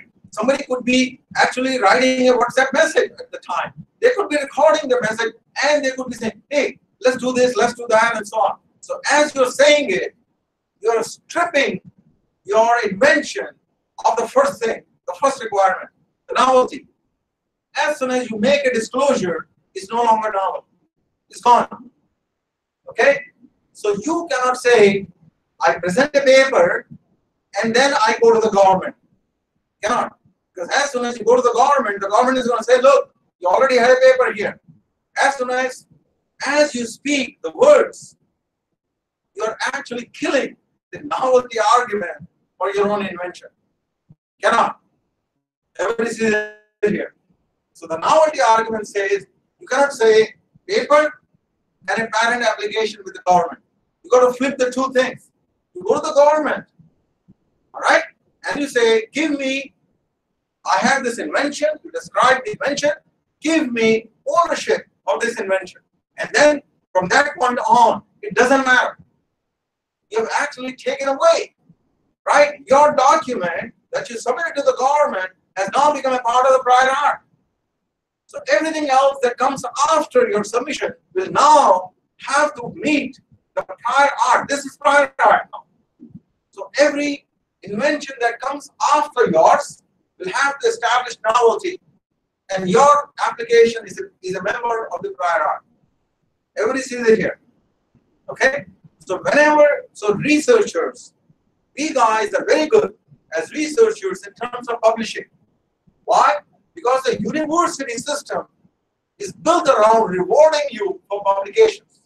So for example, if you're a PhD student, you publish, you can get your degree. All right? Now there are lots of examples of people going for lots of money, but no degree. All right? The prime example being Mr. Bill Gates. He dropped out. He never completed his Bachelor of Science in Computer Science from Harvard University. All right? But when you make a lot of money, are you able to go back and they will be happy to give you the degree? They're very happy. Okay? But the point remains that you got to understand the risk and the reward system. So when you are engaging in this invention things, you cannot make a public disclosure and then go to the government. Got to be very careful. So when you publish a research paper, it's like the best example I can give you when you publish a research paper is, let's say you have very nice smelling air, very nice smell, very fragrance, perfume, whatever, that kind of air. And you put it in a balloon.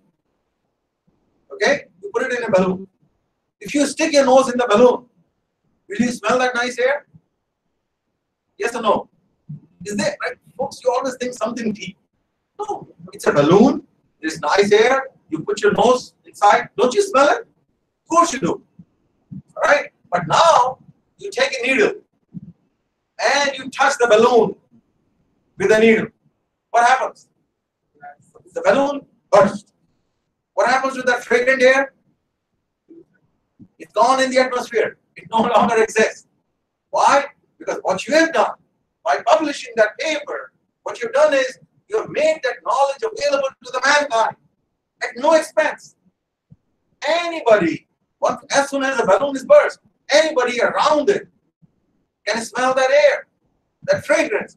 But after 5 seconds, 10 seconds, that air, that fragrant air is now blended with the rest of the air.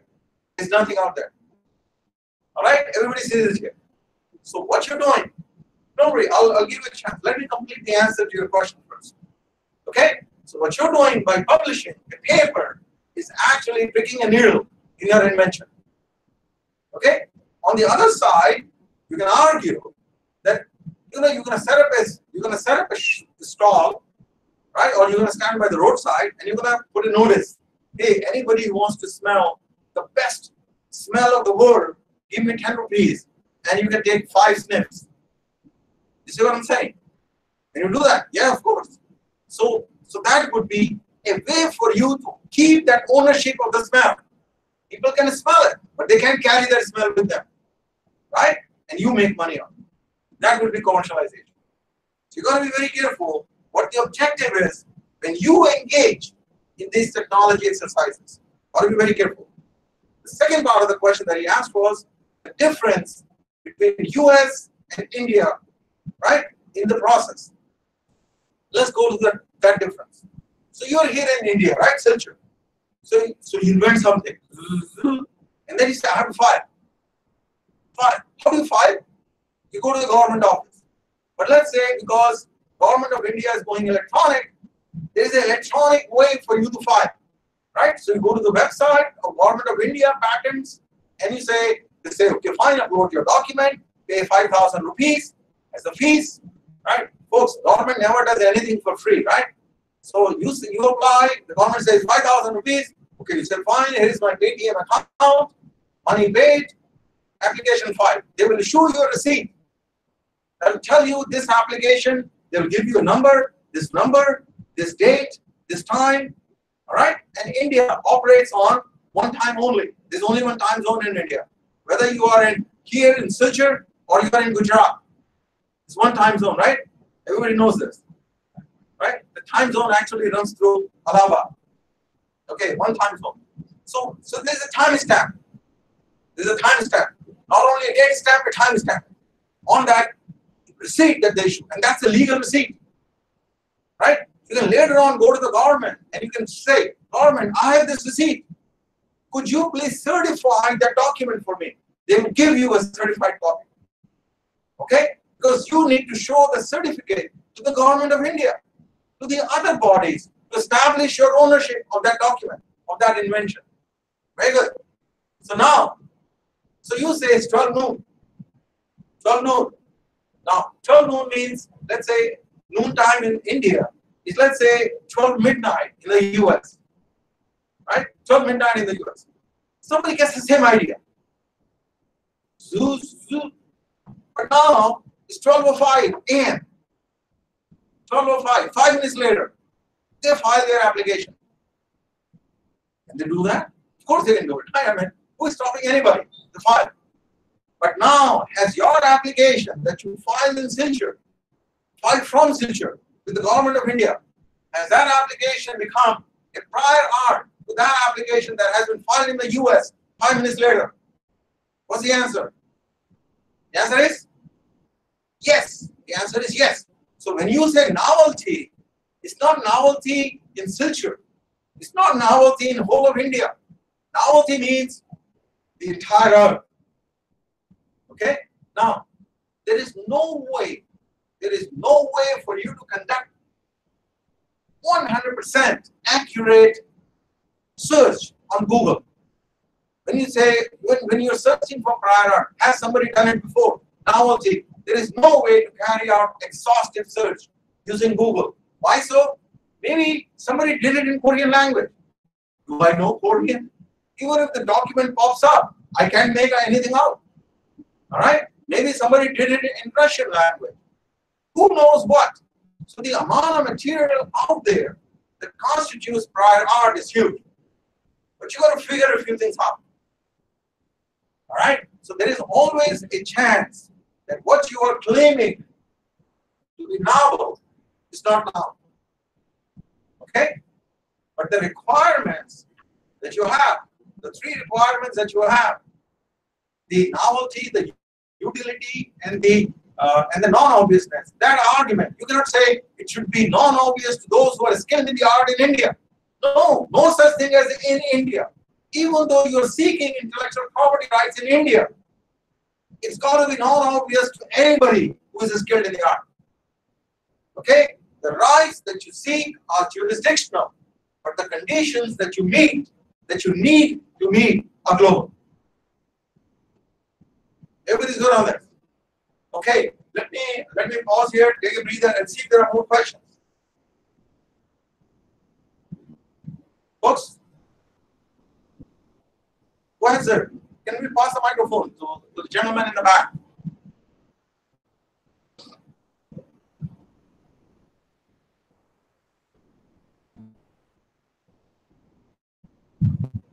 Sir, as you gave the example of black wire and white wire, so does it mean that the functionality and the concept will be same, and the external feature, by varying the external features, are the some steps are that we can give a certificate of novelty to the product?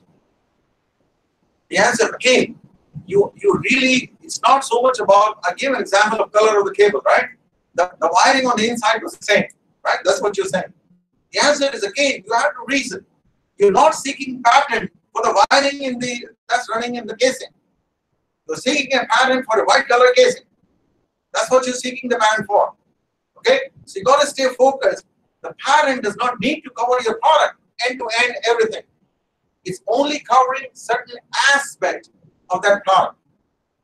Okay? So you got to work again. So you got to be careful. Whatever it is that you claim to be your invention has to meet three distinct tests. Other questions? No. Let the microphone come to you. Otherwise, I will be confused. Okay, very good. Ask your question now.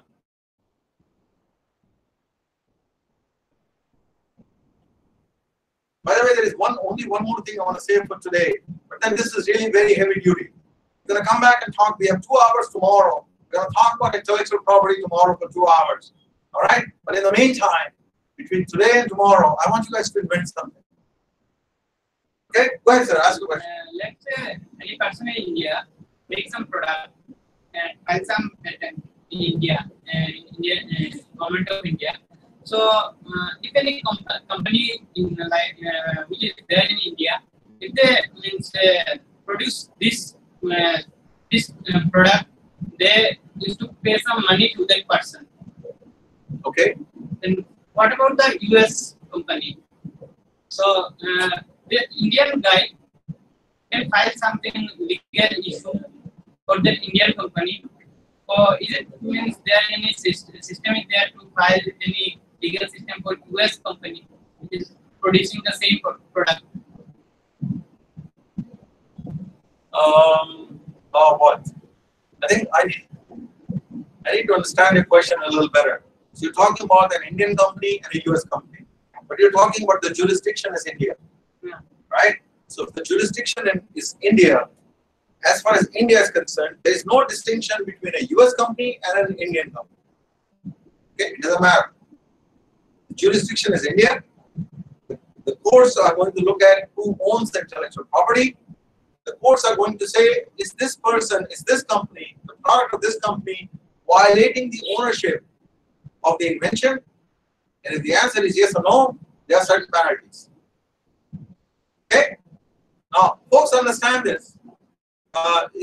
There are a lot of points, and I'm hoping that through Q&A, and therefore that's why we have 2 hours tomorrow, is through Q&A that a lot of things will come out. So one thing that comes out is, I own the patent. Okay, I own the patent. This is an American company that comes and sells a product, but they are benefiting from my invention. Can they be arrested? Can they be arrested? Folks, yes or no? Yes or no? Yes. Now, remember what are the considerations? Consideration is only commercial. So nobody is actually engaging in an act of criminal behavior here. You're violating somebody's civil rights, but you're not engaging in criminal behavior. Therefore, nobody is going to go to jail. The courts can only penalize these people in terms of money, but they cannot send somebody to jail because of this. Should be very clear. Okay? All considerations are commercial. So that should be clear to us. All considerations are jurisdictional. In fact, I have an invention. You know this, I think in here, people talk about a pen drive. We don't call it a pen drive, we call it a thumb drive. But it doesn't matter. You know what a pen drive is, right? Okay, pen drive. Pen drive, you know where it was invented? It was invented in Singapore. Okay? Invented in Singapore. Is that a good invention? It's an amazing invention. Lots and lots of people use this, right? It's a great invention. But the fellow who invented pen drive registered the intellectual property rights, meaning the patent, only in Singapore. Okay? So any thumb drive or pen drive that is sold in Singapore, the fellow gets the money. But he never registered his ownership rights in any other jurisdiction. So when that pen drive is sold in the US, the same company that sells in Singapore has to pay some royalty to the inventor. But the same company, when they sell it in the US, are they giving some royalty to this fellow? Out of the goodness, oh, you are so nice, we are making so much money in the US, here is $5,000. Will they do that? The answer is absolutely not. Are you kidding? Absolutely not. All right? So that's the way it's going to play out. It's very jurisdictional, guys. Very jurisdictional. It's where the company is benefiting from. So your considerations are commercial. Whether you can apply for it or for your invention, whether you can apply for that thing in India versus in England versus Australia versus Singapore, United States, wherever. Those are all commercial considerations. Okay? If you're not going to make money in a certain jurisdiction, for example, you say, I don't need to file for my patent in Kenya. Why not? There's no way for me to make money. Because in Kenya, nobody gives a damn to tell it. By the way, I'm being taped. I don't want to say anything negative about Kenya. Any other country. All right? Any other country. So you say, that country doesn't give a damn to intellectual property rights. So even if I have a patent, so big deal. Nobody gives a damn. All right? So you have to have lots and lots of, you have to have a system in place that honors intellectual property rights. Right? And don't we see that? Do you guys know the trade fight that's going on between US and China? What is one of the major complaints that US has? They say my intellectual property rights of American companies gets misused, abused, stolen.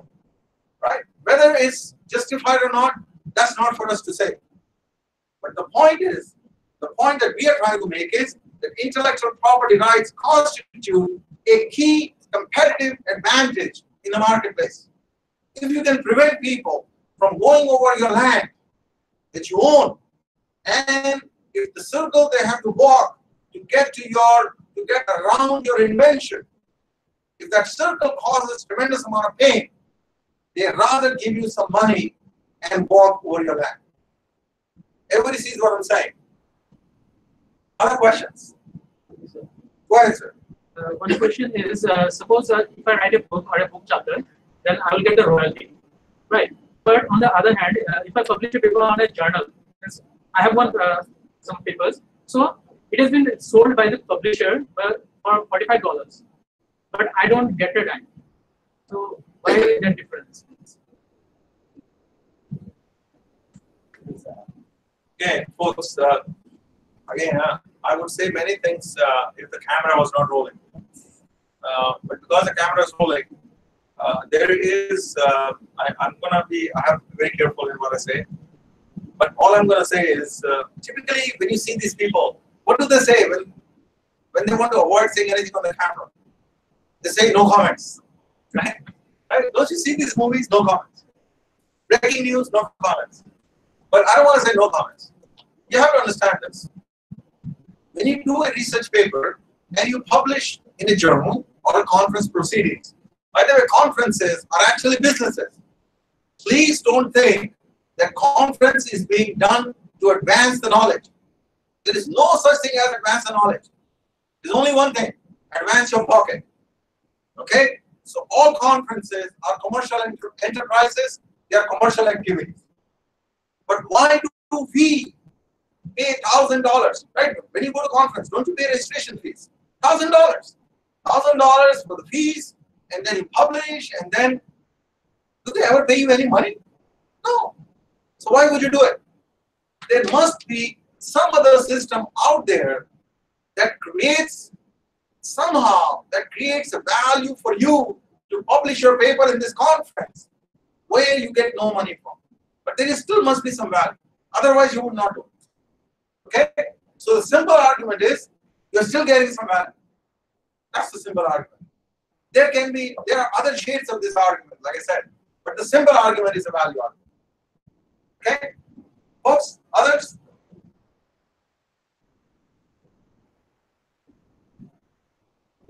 Importance is not the actual place where I can get my value out of my publications or my presentations. What would be the other other venues where I can get good or have value for my original recognition of the research?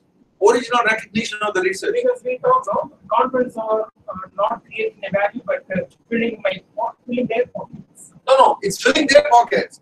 But in that process of why are you filling their pockets? You're still getting some value. Remember, you spend $1,000 to register, then you spend another $500 to travel, and you spend 5 days of your life. There must be some value. Otherwise, you will just forget it. You say, this conference, I don't want to go. Right? So there is some value creation. Don't misunderstand. There is value. Okay? Otherwise, you will never stuff anybody's pockets. So you are also not engaging in an act of goodness of your heart. The point I'm trying to make to you guys is, folks, don't think that I'm very cold-blooded. But the point is, when you are in the commercial world is cold-blooded. Okay? Bill Gates is a very cold-blooded, calculating, very shrewd businessman. That I can say already. But at the same time, he's an amazing person. He has given most of his wealth for all kinds of causes to help get rid of poverty, to help get rid of diseases, and so on and so forth. But when he comes for business, he's not there to do an act of generosity. But when he goes for philanthropy, he's not there to do an act of competitiveness. All right? He understands what it means. So you have to understand, we're talking about the commercial world here. Okay? So the commercial world, there is no such thing, one more time, as goodness of heart. These guys stuff their pockets, and you come back and you tell your supervisor, I presented my paper, it was well received, the critiques come back very good, there is some citation index that comes back and so on, and there is a reward system in place by the institution that recognizes your contribution. Okay? So we have to be very clear. We have to be very clear as to what the difference is in terms of the activity and the reward system associated with that activity. Okay? Everybody's good? Go ahead. Can somebody pass the microphone to him, please? Means normally they have invention. We generally register in India. What happens become famous? We want to register for every country at a time. Means I register in India. After some time, can I register in USA? Because that becomes novel, right? Okay, folks. What he's now turning towards is the process. Now, I have an invention. I go to the patent office in India. I don't even have to physically go now, right? We already argued 5,000 rupees, pay TM, online account, application goes in, they issue a receipt. Done. Electronic. Very good. Now he says, what happens? Am I getting rights only in India? Do I have to simultaneously apply to all the different jurisdictions? So two ways. One, you got to figure out the jurisdictions you can apply to, right? That's commercial. So you're going to say, I will apply only those jurisdictions where it makes commercial sense. For example, typically people seek intellectual property rights for computers and computer-related technologies only in the US. The chances are, if your product is not being used in the US, that computing product will not be used elsewhere. Chances are. Okay. So you say, my commercial considerations tell me that I should apply for my intellectual property protection only in the US market. I don't even seek protection in India. I don't. But at the same time, you see the complexity of the problem? It's 200 countries. Are you going to apply simultaneously to 200 countries? The answer is no. So what these countries did, they came around. They sat on the table and they said, look, we have to have a system that is reasonable. So that reasonable system is called PCT, Patent Cooperation Treaty. So there's a treaty that's in place. But these countries that are signatory to the treaty, they say, if you apply in one country, it's as good as applying in all countries. See that? So I apply in India. India is a signatory to PCT. Therefore, on that day, it's equivalent to applying everywhere. It gives you a window of close to 1 year. We can look at the exact times. It gives you a window of 1 year to help you to choose the jurisdictions where you would make the final application. You don't have to apply simultaneously to all these countries. But because of that treaty, your invention is preserved for all of those countries on that day. So even when somebody applies in the US on that day, their application is now preserved for India, right? And vice versa. See that? It gives you 1 year. Within that year, you're supposed to come back and you need to inform the India office, I will be applying to US, UK, and say Japan. All right? So that's what you got to be able to do. Other questions? What are the parameters for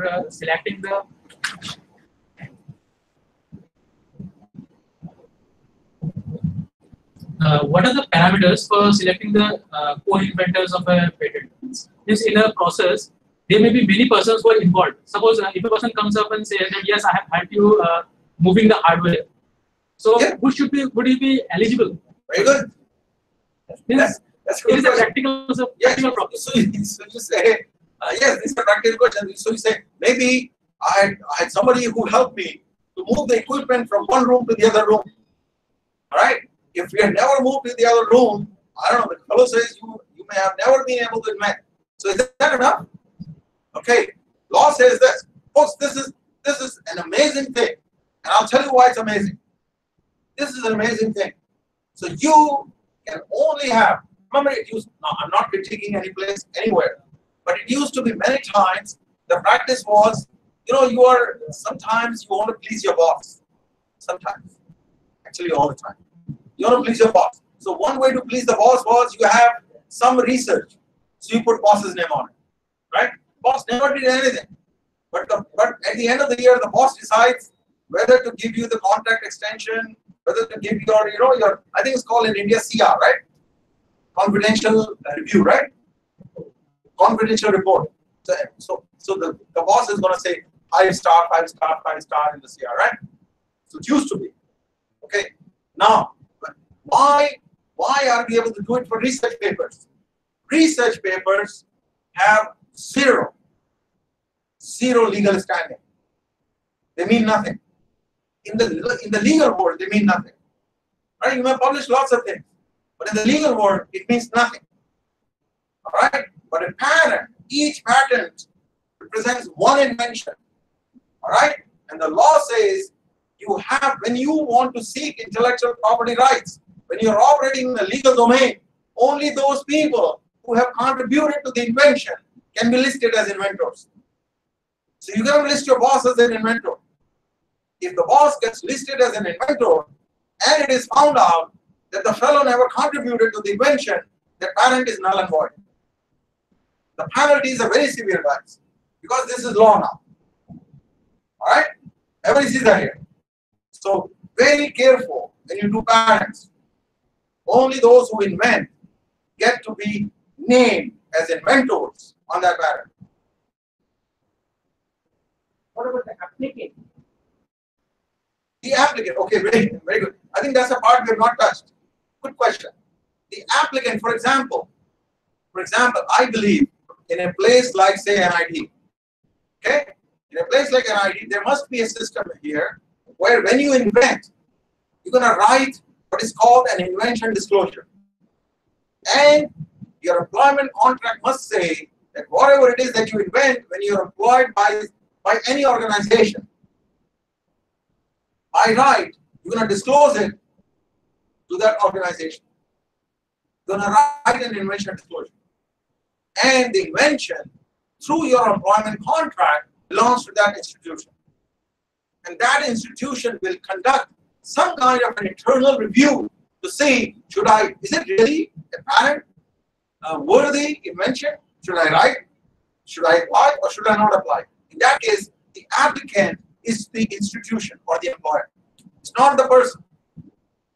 All right? Is that here? Because there is money involved. So when it commercialized or later stage, applicant will have any share of it, or inventors only will have this. Okay, when it comes to making money, I think what you're saying is not so much the applicant. You're taking technically it is called it's assigned to somebody. I'm the inventor, but let's say I'm employed by NIT. The institution can be the owner. Owner meaning the patent is assigned to the institution. In many cases, it's Government of India. For example, one organization where there's a lot of inventions take place is CSIR. You know what CSIR is? Something, right? Okay, very good. So CSIR is where a lot of inventions take place. But those inventions are owned by Government of India. Now let's say Government of India makes 10 rupees on an invention. They must have a system in place where Government of India will share 10 rupees in CSIR. Otherwise, CSIR has no incentive to invent. And then CSIR will share some of what, remember, they will not get 10 rupees. Government of India made 10 rupees. Some of that came to CSIR. CSIR will give a part of that money to me as inventor. Otherwise, I have no incentive to invent. Okay? So money is now let's not worry about the goodness of the mankind here. Okay? But money is a driver for these kind of inventions. Alright? Question. Can you pass the microphone, please?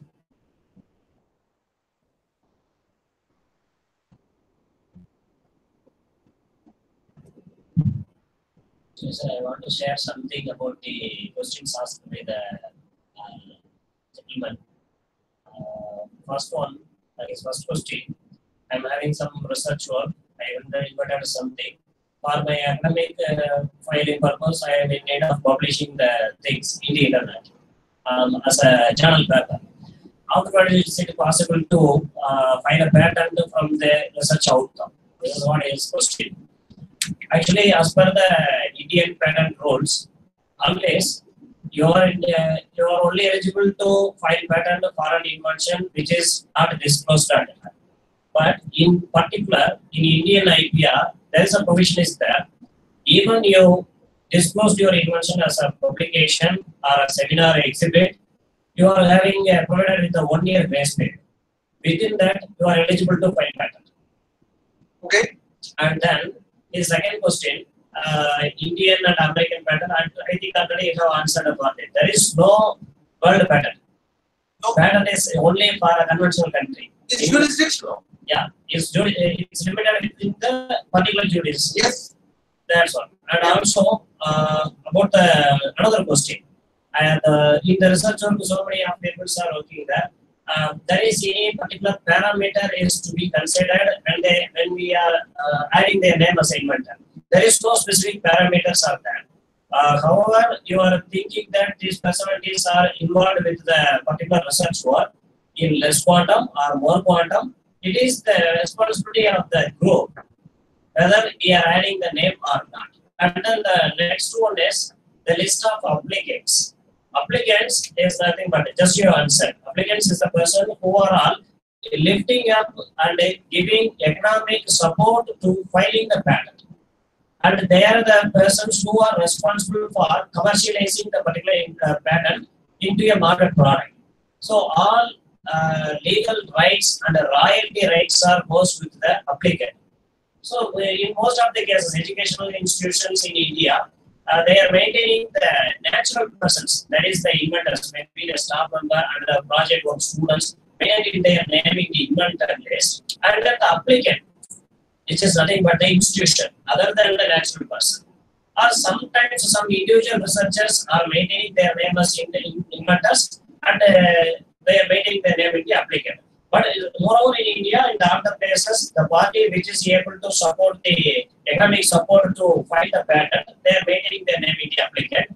As per the laws and the rules of the IPR India, all royalty rights and commercial rights are goes to the persons who are in the applicant list. Beyond that, each and every organization, in premier organizations in India, they are having a separate dedicated cell, intellectual property rights cell. So in that sense, they are framing an intellectual property rights policy of the particular organization. In that policy, they have clearly mentioned, as you told, a process is there. First, the inventor has to come to the IPR cell of the college and he has to disclose the invention, which is not supposed to discuss in the public, but it should be disclosed with the IPR cell of the college. Then the IPR cell of the college will review the invention with some technical experts, and they will decide whether the invention has to be supported by the institution for the filing of patent or not. If it is yes, they will help in all aspects to draft the patent application, to approach the IPR office of India, and to pay the fees, everything. Afterwards, they are having a clear policy. Once the commercialization started, revenue is earned from that particular invention, this amount of share should be goes to the inventor and that should be goes to the college, other particularly applicant. In that, they are having the clear, they have to frame a clear IPR policy in revenue sharing aspect. These are the things are there. So we have to go through the IPR policy of the institution of our. Sure. Then we can proceed. Okay, very good. Well said. I just want to add one more thing. Guys, you have to be, so well said. Thank you. One thing I think where you need to be very careful is the inventorship. The inventors are not the owners of the rights. The inventors, maybe they are the natural owners of that right. Natural owners. But because I work for an institution and I've signed an employment contract, I have now passed on those natural rights of ownership to the institution I serve. That's number one. Number two, inventor, remember in the research papers, because many of us here are familiar with research papers. Research papers, everybody is fighting to be the first author, right? First, let's say there are 10 authors. Nobody wants to be the 10th author. It's like the fellow is just there for a ride, right? Never did anything. When it comes to a patent, the first person versus a 10th person, each and everyone is an inventor. And there is no such thing as this inventor is better than the other inventor. And there is a legal criterion for somebody to be called an inventor. Okay? You have to meet that legal criterion. You cannot get your name by saying, you know, I'm your boss, you put my name. No such thing. You have to contribute. There is a legal definition of what the invention is. And the people who are listed as inventors have to be on that list. There is a legal criterion, right? This is the invention. You have to have contributed to that invention. If you have not contributed, and there is a legal definition for contribution. Everything is legal. Okay? Everything is legal. So you have to go through all of those things. All right? Everybody's good on this. Other questions? Go ahead, sir. And one more thing I just forgot to do. I just asked that I am publishing a paper in the journal the journal is selling my research paper to some others for some dollars, there is any legal rights for me to ask for some share. Actually, always in any journal, once we are going to publish the paper, after the acceptance of our paper, they are calling us for a copyright transferring form. Sure. So on that form itself, we are completely giving all rights on our product, that is our journal article, to the journal itself, which is transferred everything. So nothing in our hand legally. We are not able to ask anything from the journal itself after getting the copyright transfer form. And why would you transfer your rights to the journal? Because there is a certain value creation. You still get some value, right? The only credit for the researcher is I have published this journal with 4.3 impact pattern. This is what the only credit to you. Beyond that, you are not able to ask anything. Well said, sir. Well said. Okay, folks, couple of things. I want to sort of get a sense of what your understanding is of all of this. Okay. First of all, everybody understood that a patent is like a piece of land that you own. All right. The shortest. So let's say this is the land, and these are the two endpoints. That means this is where your property ends. Now, the shortest distance to go from point A to point B. If lots and lots of people want to go from point A to point B, the easiest thing to do is to walk across, right? Walk on your land. That's the easiest way. Therefore, you are providing an easy way of going from A to B. And lots of people want to do it. Therefore, you can make money. You can charge them. Hey, 1 rupee for the walk is the easiest walk. But there is another way to go around your property, right? So somebody can say, I don't want to pay 1 rupee. I'll go the round. Meaning to say, there are always workarounds. There are always workarounds. So don't think that your intellectual property is the only way. Okay? Everybody sees that here. Okay, but let's not worry about it. We have an invention. The question I have for you is this. I invent something. I'm trying to see how well you have understood today's lecture. I've invented something. All right? Don't worry about the employer. I'm employed by whoever. Doesn't matter. I'm the individual person. I invent something. Very good. Now, I put it in the drawer. I put it in the drawer. Okay, whatever it is I've invented, I put it in the drawer. There are stories about Newton. He invented calculus and he put it in the drawer. But so let's say I invent something, I put it in the drawer. Nobody knows about it. Okay, but he's my competitor in the market. Next day, he files for a patent. Everybody sees it? He files for a patent. He's my competitor. He files exactly the same. Somehow, maybe you could even reason that he somehow stole my patent. Doesn't matter. Still, we're not talking about breaking the law. But he somehow figures out, and then he files. He gets a patent. Can I now take out my patent from my drawer and say, look, this patent, sorry, it's not a patent.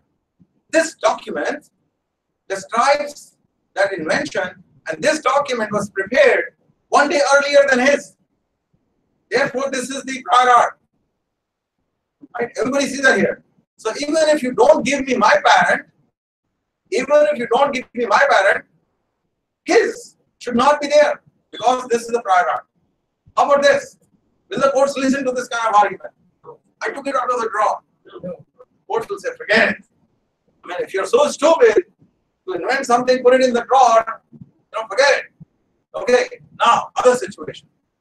So I invent something, and I say, it requires 5,000 rupees to file. I don't have 5,000 rupees. Okay? Everybody sees it here. I don't have 5,000 rupees. So when I don't have 5,000 rupees, I don't file. This fellow is my competitor. He has 5,000 rupees. So next day, he files. Same situation. I could not file. Even though I wanted to file, I did not want to put my invention in the drawer. I wanted to file, but I couldn't. I didn't have the money. He has the money. He files. The question, therefore, is, how do I prevent him from benefiting from an invention that I made? Now, he's going to stop me, right? I invented it. I could not buy the patent rights from the government. He goes to the government. He gets the exclusive rights. Remember, the rights are exclusive. He gets exclusive rights. Then he comes to me and says, Hari, this product is using my patent. It's my property. At that time, will the courts listen to my argument? Hey, I was a poor man. I didn't have 5,000 rupees. Forget it. So now he's stopping me, even though the whole darn thing is my invention. I cannot call it a patent, but I invented it, right? I never filed. So I don't have the rights, but I invented. So how can I, when I invent, and I don't have the resources to go for a patent, or I just don't want to go for a patent, can I prevent him somehow? Folks, there are 3 conditions here. Can I prevent? Can I use these 3 conditions to prevent him from benefiting from an invention that I am not going to seek patent for? Come on, guys. Go ahead, sir. Can somebody pass a microphone, please? You have done it on, sir. Thank you. You turned it off, I think. Okay. Sir, I can go to one skilled person. You told that third one, non-obvious person. Non-obvious one. I can go to a skilled person. I can tell him that I did this. So. Okay, well, by the time you go to the court, that skilled person is no more. Now what? You will go to a skilled person who is 20 years old, right? No, cannot be. Come on, guys. Okay, remember there's a test coming up? Whoever gives the right answer here, we're going to give you 10 bonus points. Okay, everybody understands the question, right? There's no confusion as to what the question is asking you.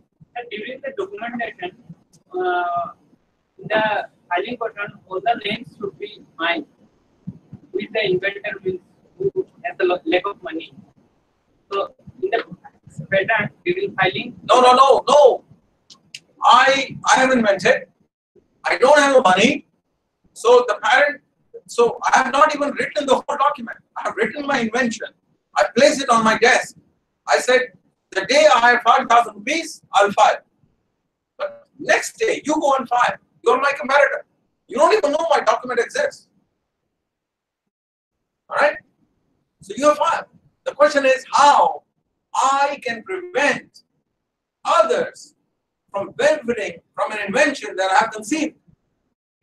I have to file the patent. Otherwise, Say again? I should have paid 5,000 and filed the patent. Otherwise, No. You haven't filed.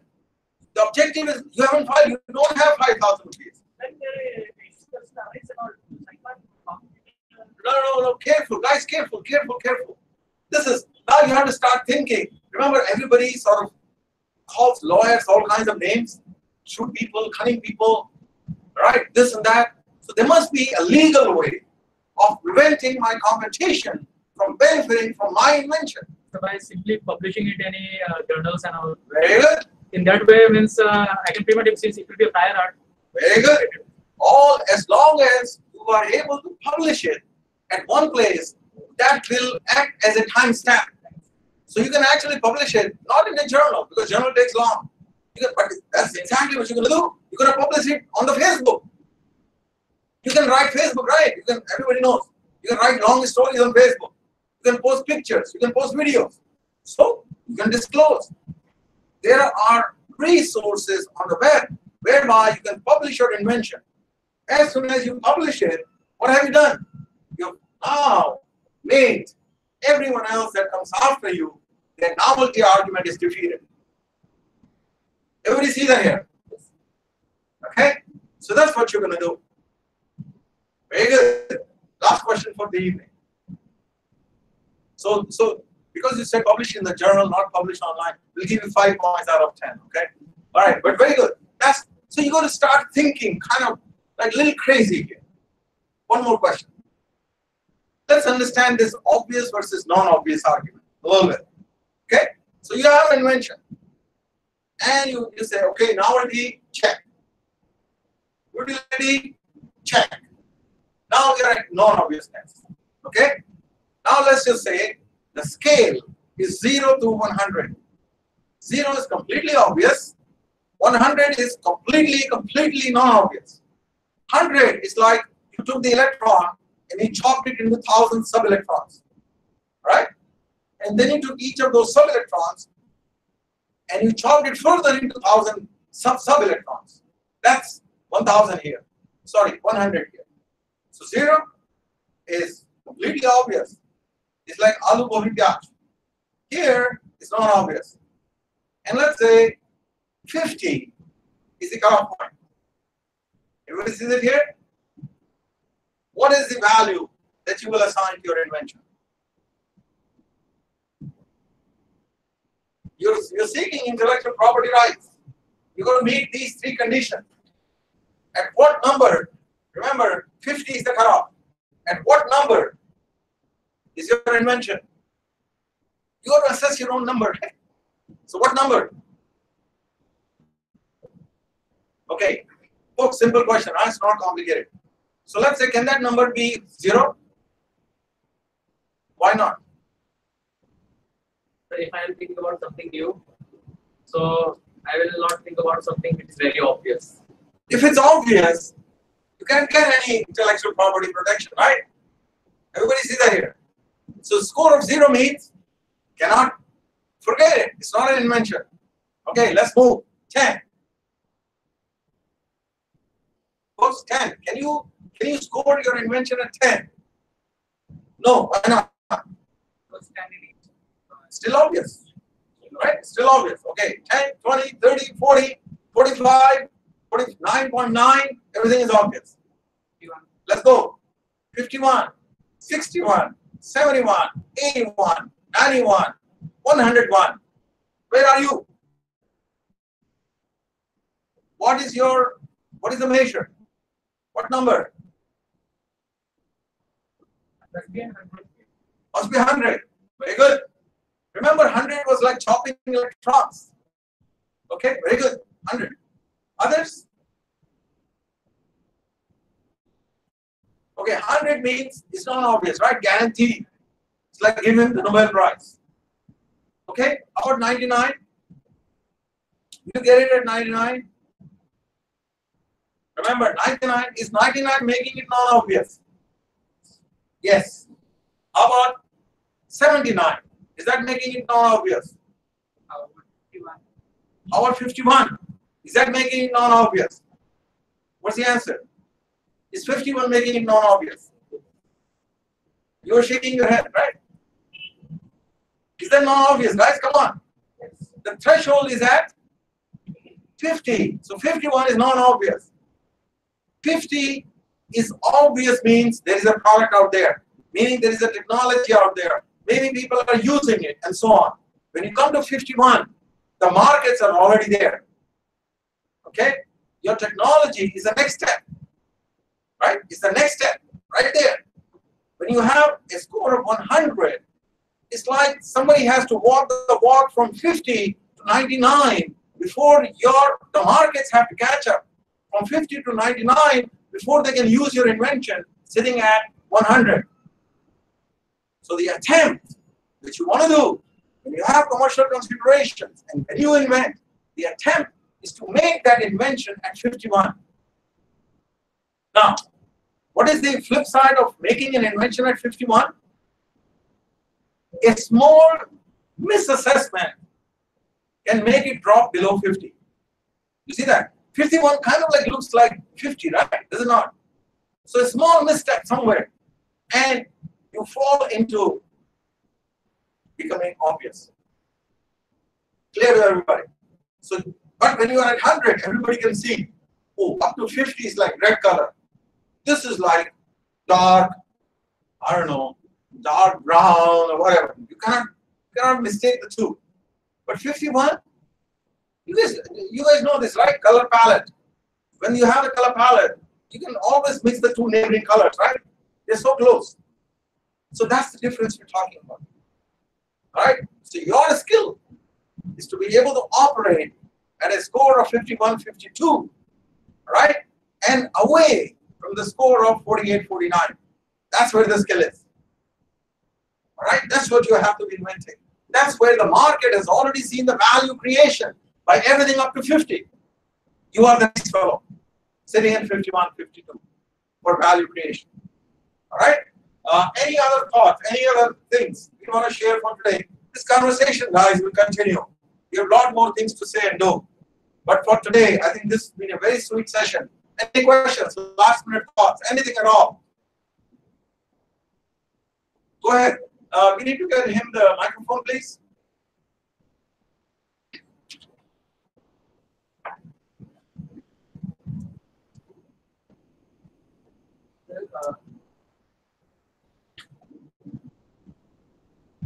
So suppose I have an invention, right, and other have same invention, other people have same invention. Same invention. Yeah. Okay.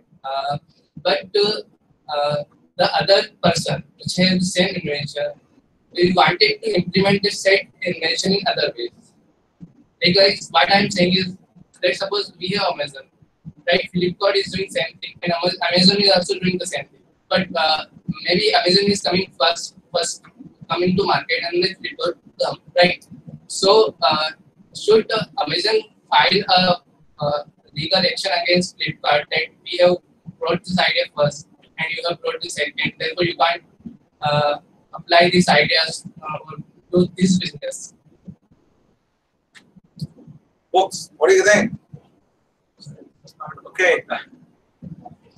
I'm personally feeling just a tiny bit tired, but let me answer this question. Intellectual property is very exciting to me. Okay. First of all, Flipkart tends to operate in India only. Amazon operates largely in the United States. Patent rights are jurisdictional. So if Amazon has a certain patent right in the US, it precludes others from the US market, but it does not preclude others from the India market. Okay? And the same way you can say for Flipkart. Alright? It's very jurisdictional. You gotta be careful. Secondly, it's very hard.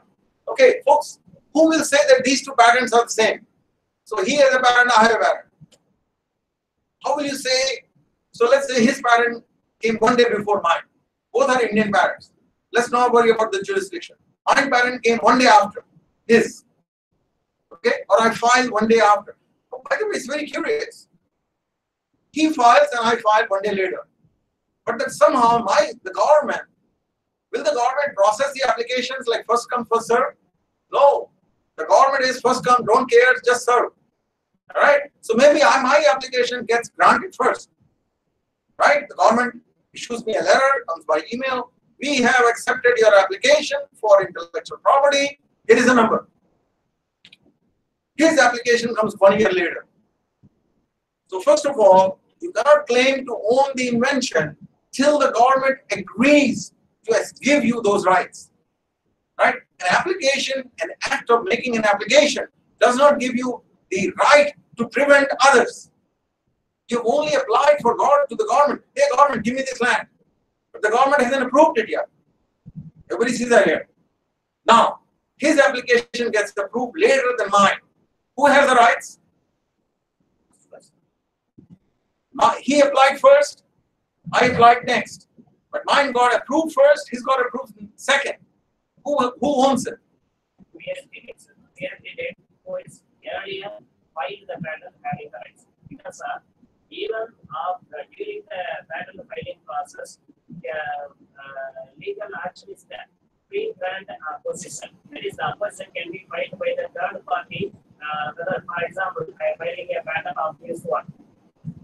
No, understood. I think you have much thorough understanding of the process. Understood. The question is very simple. My very question here. I applied first. Sorry, he applied first. I applied second. But mine got approved first. His got approved second. Right? Never mind the process of review. I know what you're talking about. Okay, let's not worry about it. It's approval. It's already approved. But who owns it? The one who files first or the one who gets first? The one who files first. Okay, very good. That's where the date of filing is so darn critical. Okay? Because the day you file, next, this 1 second later, your material has become prior art. And therefore, when I filed, 1 day later, your materials, your invention has already become prior art to mine. Okay? I have lost the novelty argument. Everybody sees that here. Okay. Other questions? Microphone.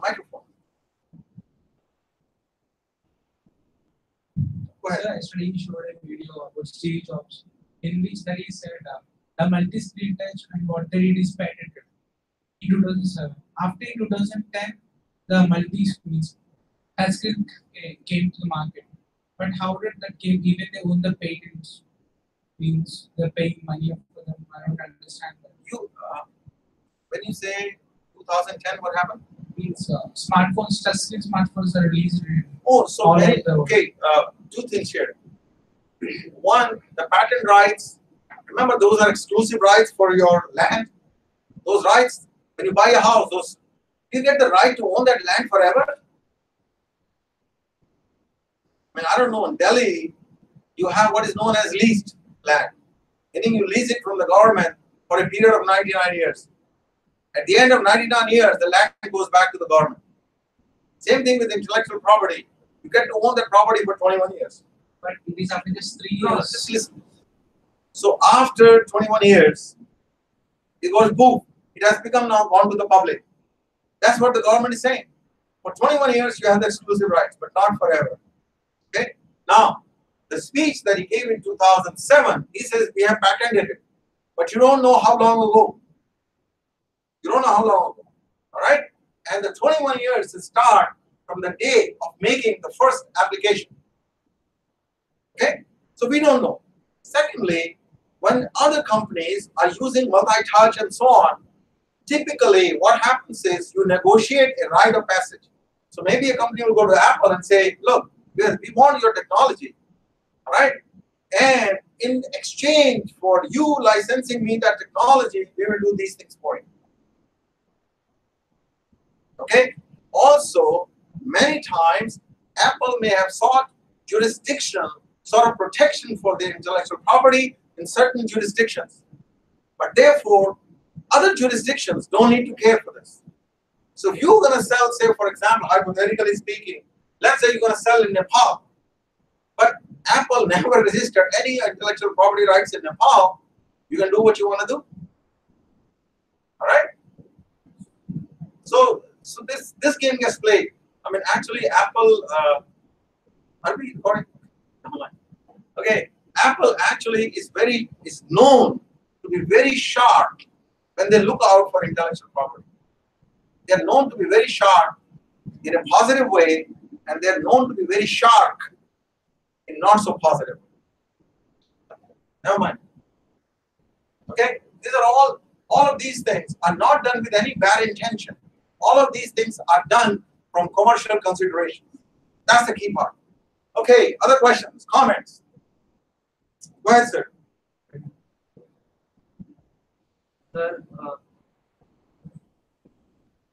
Sir, for example, if I file an Indian patent and I come up with some new product, so you live in USA and you decide to sell it, then you are not required to pay me any royalty.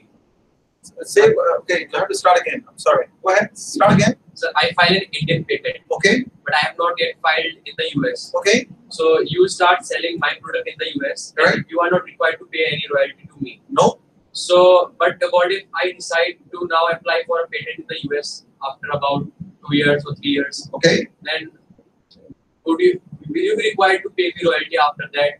And what will happen? No. Okay. Hold on. Next step. Don't go so fast. Okay, he's asking a very genuine question. So maybe in the beginning you said, remember there is a window when you can select the countries. Okay, and that window is not on the day when you file in India, for example. All right. So in India is today, but when you file in India, there is a window of opportunity that you have to file in other jurisdictions, which would still honor the first date of your filing. Okay, so that's number one. I believe that's what kind of he's leading up to. So I build a product, or he builds a product, starts selling it in India. Someone else starts to sell a similar product that uses this technology in the United States. Understood? Now, he applies for a patent. He sees the window. It's still within legal rights, within legal sort of framework. He applies for the patent in India. Till the patent, in the US. Till the patent is granted, There's nothing he can do. Nothing, absolutely nothing.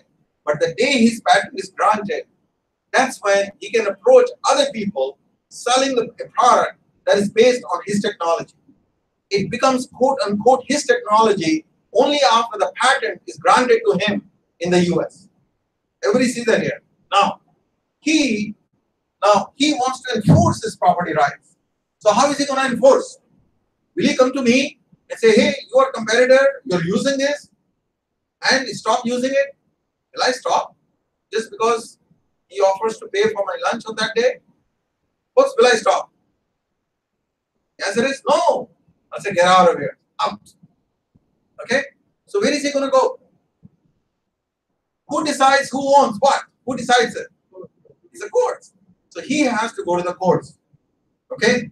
Now, when you go to the courts, it's again commercial consideration. So the courts cannot force, and folks, we're going to talk about forcing also a little later. But the courts cannot force me. All right? The courts cannot say, sorry, he's the owner. The courts cannot force him to license the technology to me. He refuses. So I don't want a license. So the courts cannot say, hey, you have the license. No, he refuses. It's his ownership. So he can say, hey, I don't want these fellows to sell the product out of here. Right? But he has to convince the courts for that action to take place. Or he could say, give me some money. These are commercial things, guys. The decisions are commercial. So he can go to the courts and say, give me some money. But then he can say, you know, I warned these people about my patent, my technology. They still used it. That is called willful infringement. Okay? Maybe I can say, I can tell the courts, hey, I didn't know. I didn't know that this is technology. Okay, I acknowledge. Can I license? Up to him to say yes or no. But if he can prove to the courts that I knew that I was on purpose violating or infringing his property, that's when the courts will add some more penalty. Right? And that penalty is called willful infringement. It can be up to 3 times the loss that he sort of faced because I was using his property. He's claiming some losses, right? Those losses get multiplied by 3 as punitive damages. All kinds of things. But folks, it's very jurisdictional. Okay, other questions?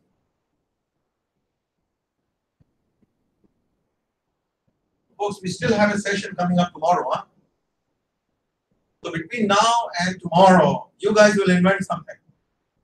So tomorrow we're going to open up the session with, let's hear from you guys as to what you have invented in the past 24 hours.